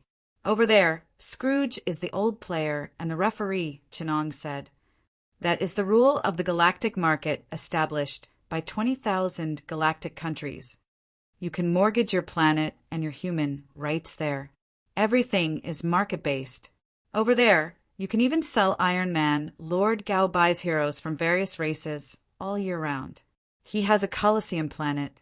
There are slave duels every day. This is legal. I think Stark is quite valuable. Do you want to consider it? Nick hesitated. Is it legal to sell slaves? There are robbers. You can capture a person and declare that you are his master. He can't resist and you can sell him. However, this kind of slave usually can't be sold at a high price. Once the slave escapes, you will be responsible for hunting him down. If there is someone backing the slave, like the big civilizations backing their own race, you will be hunted down after you sell their people, and it might even cause a galactic war. There are also mortgage slaves. If they can't pay the loan, their personal rights will be mortgaged to the galactic banks. If such a slave escapes, you will be hunted down by 20,000 galactic countries. You will be wanted by the entire Milky Way. The rules of the galactic game are quite complicated, Chinong said. I can't tell you too much about such important information. You can't win against Scrooge, Chinong said. He has bought more than 200 planets. He is very familiar with this method. If you are stronger and can resist 2 or 3 moves, then you will have more power. Scrooge's control will be weaker. But if you can't win, then he will be the master of all of you. But no matter what, Scrooge has never lost a single time. He will always make a profit. It's just a small profit. In the Milky Way, Scrooge is already the best expert in going public. Chinong said. Do you want to ask why so many civilizations would rather be exploited by Scrooge and go public? Because civilizations that don't go public don't have any protection. They are like an unprotected child with gold. What do you ask? Even adults can go public. Powerful civilizations can fight their way out and pay a few war reparations. Naturally, they are recognized as sovereign civilizations. That's how the Revolutionary Alliance went public. Nick was in a bad mood. He said, but the Revolutionary Alliance won't let Earth be invaded, so we are safe. No, it's the opposite. You are at the front line of this war. Why did we package the debt and sell it to Scrooge? First, when the Revolutionary Alliance went public, they destroyed many civilizations. First, they destroyed the Chitauri, then started a war with the Thanos, trampled on the front line of the Kree, started wars everywhere, burned glass, blew up planets, evaporated galaxies, and cleaned up the galaxy. From the beginning, we entered the game as the players who set the rules. Scrooge was the first to help us enter the interstellar financial market. He helped us familiarize ourselves with the rules of the game, then set the rules and achieved hegemony. So, with his relationship with us, of course we are willing to let him, who is friendlier and more rational, control you. In our eyes, he is more reliable than you. Second, Scrooge is a good banker. He has never trampled on human rights. Under him, Marika is controlled economically, and it doesn't conflict with your political system. I dare say that most people don't feel that you have lost anything. Third, with your geopolitical situation, you are facing the threat of the apocalypse. Without Scrooge's help, you won't even have a path of retreat, and you could be annihilated in the war at any time. Scrooge took a huge risk to buy trash stocks like you. If it wasn't for the fact that you have a part of Earth's sovereignty, which is recognized by the Revolutionary Alliance, Scrooge wouldn't even be interested in you. Chinong said, as long as the 8 trillion debt is sold, Scrooge will immediately be able to operate the Interstellar Bank, and the weaker civilizations will be exploited. Perhaps Scrooge has already sold you out, and you still don't know. It's just like how banks bully ordinary people. You have some debt, and the bank will operate it, and before you know it, you will have nothing. The interstellar financial system is a powerful system supported by 20,000 civilizations in the Milky Way. Chin-Ong continued, "Let me give you an example. Normally, after the 8 trillion debt is sold, you will definitely do something. You guys will definitely do something. Once Scrooge makes a move, you guys will freeze the debt. In the best case scenario, you guys will freeze the debt. In the worst case scenario, you guys will forcefully deny the debt. Then, Scrooge will question your credibility to the Interstellar Bank. The Interstellar Bank will issue an inquiry, and if you guys ignore it, they might freeze your financial channels to get listed. They will also judge that you have breached the contract. Marika's credibility will go bankrupt in the interstellar market. After the credit goes bankrupt, if you continue to issue US dollars, it will be seen as an untrustworthy currency. This way, Marika's capital will not have any value in the interstellar market. Next, they will forcefully involve you in interstellar affairs, such as setting up a company to build interstellar wormholes and demolish Earth. Of course, they won't do that because the Revolutionary Alliance is still around. But this way, you will have no choice but to contact the interstellar market. You will need to argue and enter the interstellar system, or else you might be forcefully demolished. At this time, your credibility will go bankrupt, and you will not be able to gain the upper hand. The Interstellar Bank will enforce the mandatory terms and will mortgage the planet you have occupied as collateral for your currency. This is because you have no credibility to use as collateral.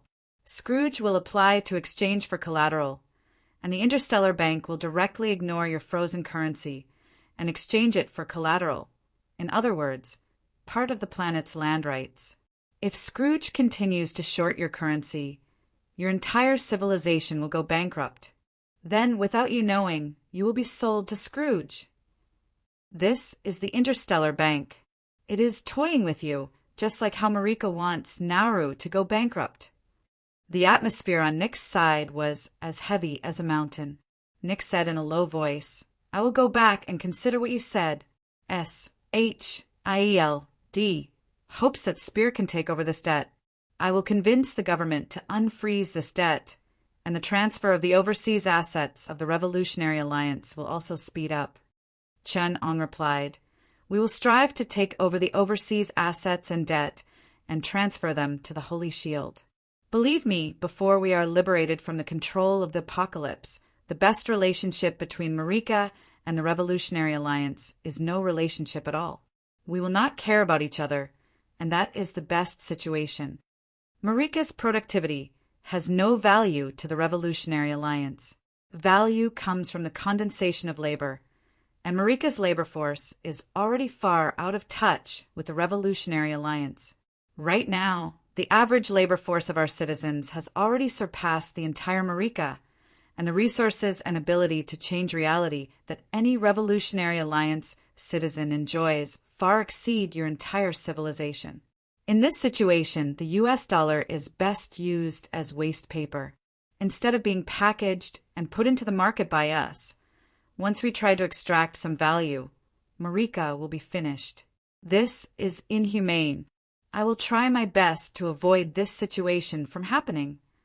Lawyer Luke, who was listening on the other side, was confused. He had no idea what they were talking about. Chapter 11:18. If Justine could see through the mirror to the other side, he would see Chin-Ong and Nick sitting in the corridor, with a mirror hanging on the closed door. Inside the room, Circe smelled wax. She raised her hand in the dark and saw that her hand was scarlet. Circe was startled. She sat up and observed carefully, only to find that her hand was full of red rust. It was red mold. She didn't know when the pillow and quilt had been covered with mold. Just as Circe observed the details of the mold on her hand and tried to break away from this illusory world, behind her, the wax figure standing at the door had melted. The white wax melted and dripped, revealing the gray skin under the wax. As the wax fell to the floor, most of the shell on the wax figure had been peeled off. What was revealed was a thin body wrapped in wax, and the white candle tears remained on her facial features. Her face was a stiff gray, and her dehydrated skin and flesh could no longer support the skeleton of the corpse, making her appear skinny and emaciated. When some pieces of wax fell, they tore off part of the skin, exposing part of the body's muscles and bones. The body wrapped in wax slowly turned her head and looked at Circe. At this time, Circe also heard the sound of the wax shell peeling off. Her body stiffened, and she looked down to see the shadow of the wax figure on the ground. The shadow reflected the movement of the wax figure. Circe was not afraid of corpses. Corpses were just dead things for her voodoo materials. She used corpses to make voodoo dolls, which was the core secret of the voodoo sect. Every voodoo sect wizard was proficient in making voodoo dolls, which was an ancient African witchcraft. It was a substitute that wizards used to protect themselves. In the ancient legend of the voodoo sect, there were the priests of the tribe guarding the door of the soul. Behind the door was death. In order to avoid death, they opened the door of the soul and took away their souls. The wizards used their hair and witchcraft to create substitute dolls, hoping that they could trick death. Even if the wizards were caught by death, they could attach their souls to the voodoo dolls to avoid being caught behind the door.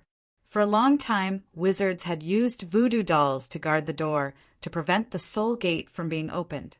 It also prevented the thing behind the soul gate from letting the power of death come out. The voodoo doll wasn't a sealed artifact, but a seal. Since the gate wasn't a physical existence, it was a concept from life to death, and it represented the concept of going from one world to another. Therefore, the ancient tribe where the voodoo cult originated from couldn't have a physical guardian like Wakanda and Ebola. Therefore, they created a voodoo doll that contained the souls of all the voodoo cult's dead wizards. Guard the door. Now the first and strongest voodoo doll had been snatched away, and the door had also opened.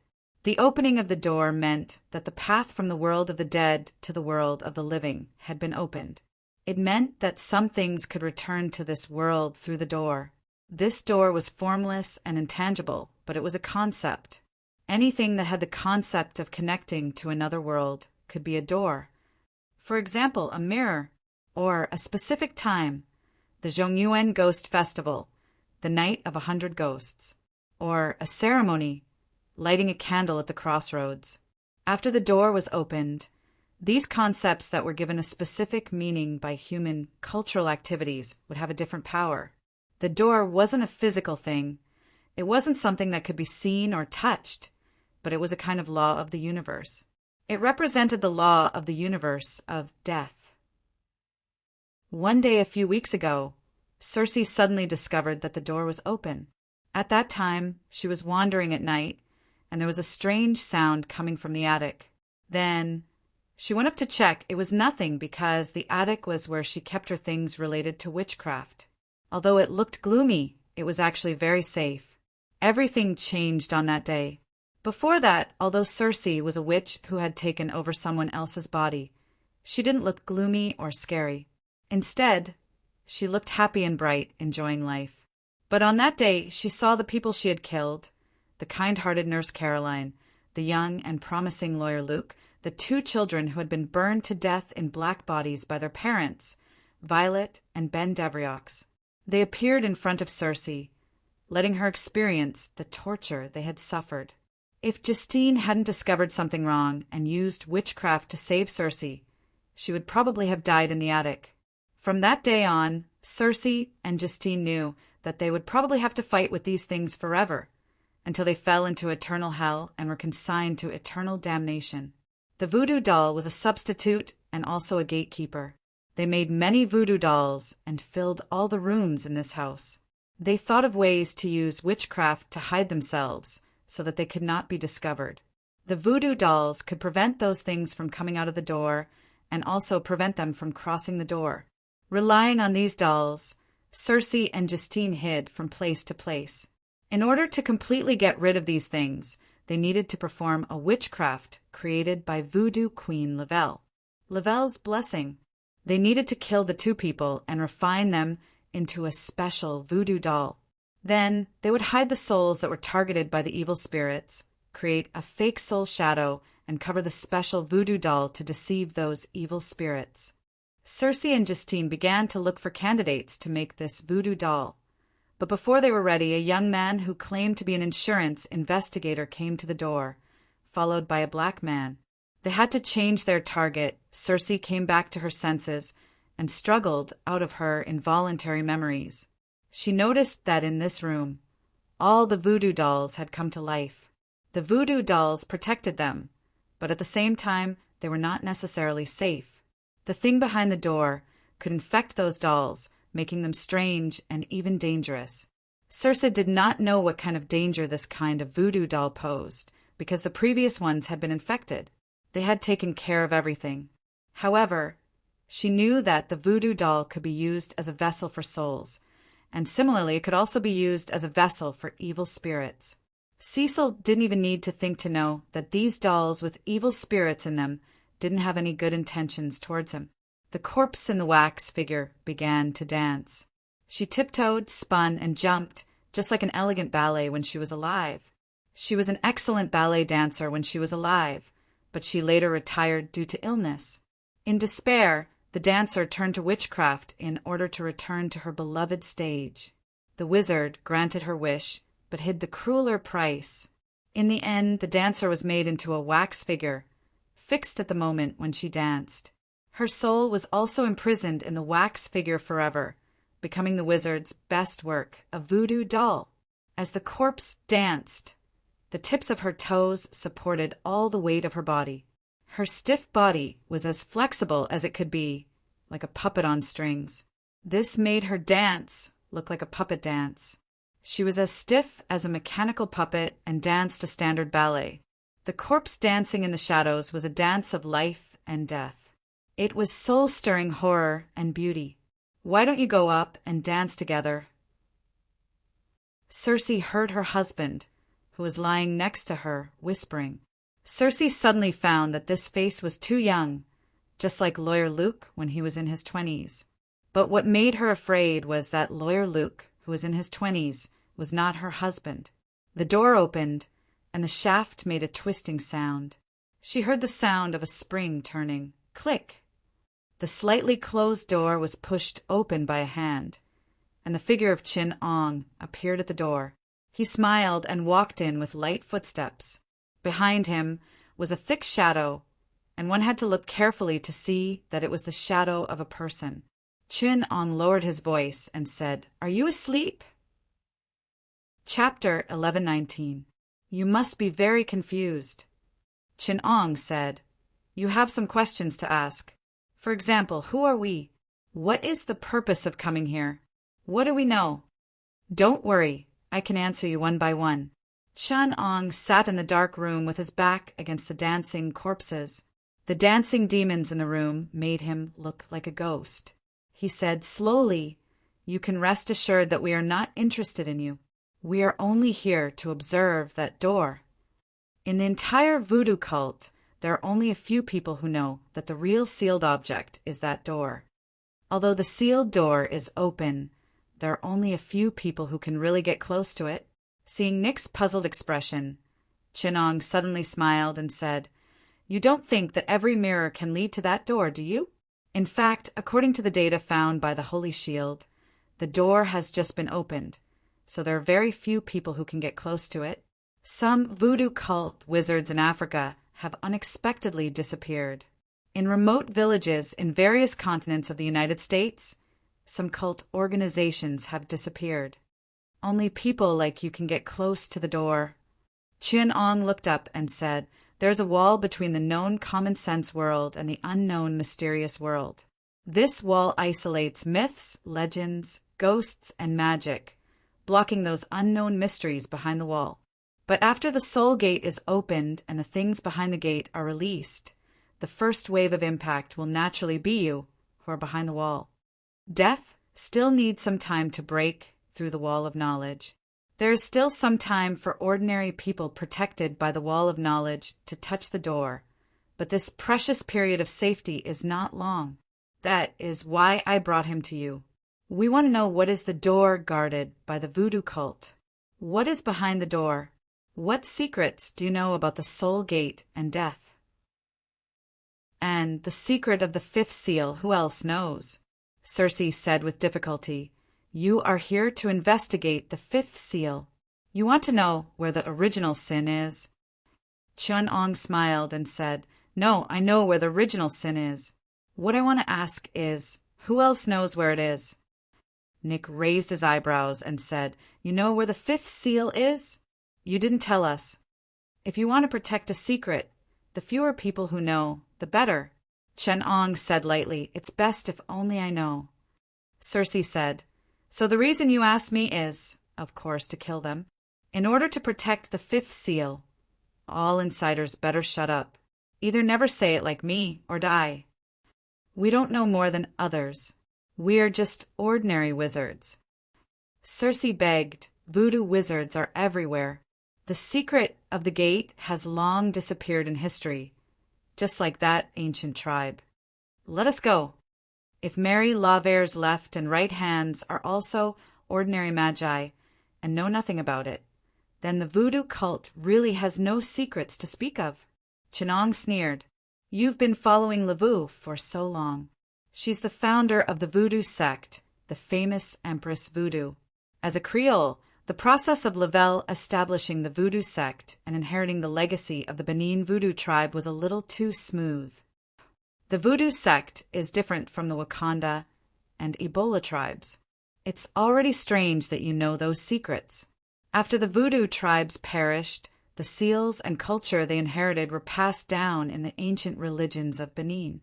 However, without the tribes as inheritances, the ancient legends, passed down by word of mouth, will lose a lot of key information. I've sent someone to investigate in Benin. The secrets that were passed on orally by the wizards of primitive religions have become a mixture of myths and legends. They are very vague.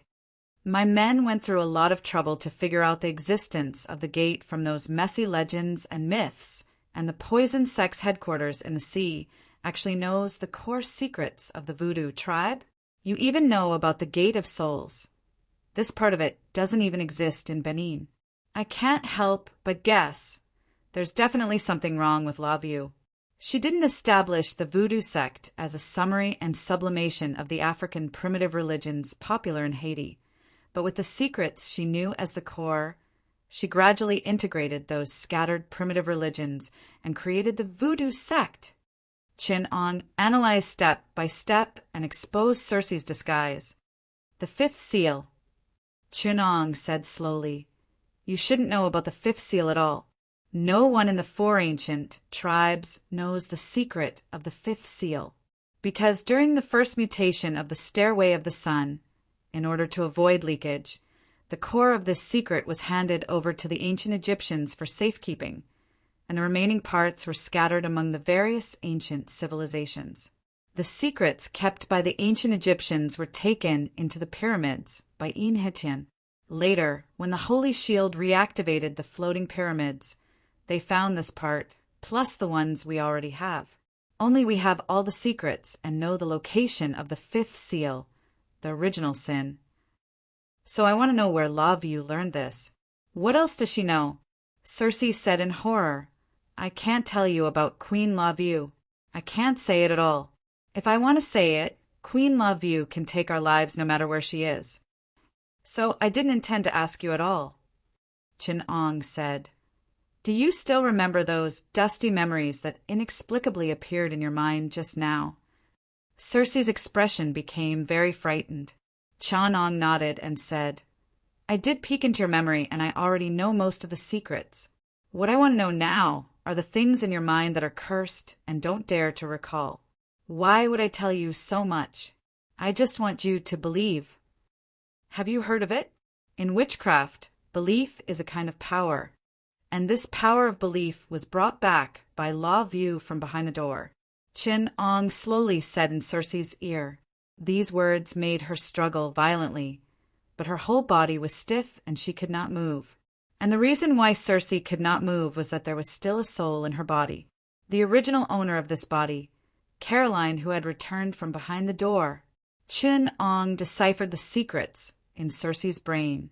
He began to come into contact with the door. Human thoughts exist in the mind, and all objective reality is based on human perception. The world we know, or rather, the world we know, is the projection of the real world on consciousness. Therefore, our world is composed of two parts, the truth of reality and the truth of consciousness. Some mental patients perceive the same reality as us, but because their way of perceiving the world and internal logic are different from ours, the world they perceive is different from ours. This distortion, based on consciousness and information, will change our world. Based on this, witchcraft will not change the objective world, nor will it change science, but it can change the world we perceive. By distorting the internal logic of our cognition, we can distort the world. And this power of distortion comes from the transmission of information such as language, ideas, beliefs, and behavior patterns. It is similar to the role of genes in the evolution of living things. This concept can be called memes. The so-called gate is not the gate of the soul that leads to death or the gate of life and death, but a gate of consciousness that locks the existence of anti-logic, anti-knowledge, and anti-common sense in human consciousness that goes against the internal logic of logic. It does not exist in the real world, but in each of our consciousnesses. It is the chaotic data that was locked when the apocalypse created human consciousness. Human consciousness is a quantum algorithm. This algorithm follows the laws set by the apocalypse, basic reason and logic. Once this basic reason and logic are lost, human consciousness will become chaotic data, and the window through which humans perceive the real world will be distorted into something indescribable. This basic law stipulates the way humans observe the world and all the concepts humans use to understand reality. Once this door is broken, all the concepts humans have about everything will gradually collapse. Humans will not be able to understand mathematics because mathematics is based on basic logic. The reason why 1 + 1 = 2 cannot be falsified and is absolutely correct is because it is based on human basic reason. Once this basic reason is gone, this cognition will also collapse. Mathematics does not originate from the observation of the natural world and reality, but from the basic reason of consciousness. Chen Ong slowly explained to Nick, without opening this door, human consciousness is an algorithm created by the apocalypse, a black box system. How can the Human Revolutionary Alliance believe you? But once this door is opened, it means the collapse of human basic reason. Just like the collapse of the human immune system, this door is the human consciousness immune system. After the door is opened, the immune system will collapse and your consciousness will be easily infected by information from the outside world. All the products of human cultural activities, language, words, and the information contained will contaminate your consciousness like a virus. In the past, when your consciousness still had internal logic, you could easily distinguish which information and understand it correctly. But without that door, you will lose the basic ability to distinguish information. At that time, a sentence, a paragraph of text, or a legend can easily distort your consciousness. You are like a system with a firewall removed, allowing all information viruses to infect you. This is the truth of the soul gate. It really is a door that protects your soul. Behind it is not death, but the chaotic data that death sealed when your consciousness was created by the order of the apocalypse. Memes are not scary. It is a normal method of information transmission. But once the soul gate, the firewall of consciousness collapses, then memes become scary because they can infect our basic reason, and memes become mimetic viruses. Chun Ong said to Nick solemnly, "Can you imagine that a sentence I say to you, a line of words you read in a book, can change and distort your consciousness? Can you imagine that a short piece of information can turn you into a psychopath?" Modern society is an explosion of knowledge and information. People receive a huge amount of information every day. Once this door, this firewall is closed, they will be receiving a large number of mimetic viruses at every moment. In less than a day, all humans in the apocalypse era, the new humans will become crazy. This is the second impact of the 4 horsemen of the apocalypse. Now, the wall of cognition, or in other words, common sense, will replace the firewall to protect humanity. It may only last for a week. After a week, the wall of cognition will collapse and human consciousness will be unprecedentedly fragile. facing the test of the apocalypse. You must find a way for humanity to survive. Some of the people in the Revolutionary Alliance were also created by the apocalypse, which is why we do not distinguish between the new humans and the old humans. The Republic has already issued the first human consciousness safety warning, injecting the internal population with a consciousness vaccine, artificially creating a conscious immune system. Nick, we will lend a helping hand, but you must first strengthen yourselves. We will only act at the last moment. Chapter 11:20. Nick's face turned pale. Chin-Ong comforted him.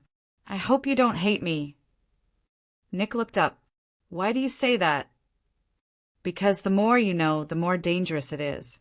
Humans can't know these things, but humans must know before they can solve it. Chin-Ong sighed. The more you know, the more dangerous it is. This is not an empty saying. You're still safe now because you haven't realized it yet. The firewall of consciousness, or rather, the locked chaotic consciousness data, allows human consciousness to be protected in a safe system. Of course, you can also think of it as a shackle.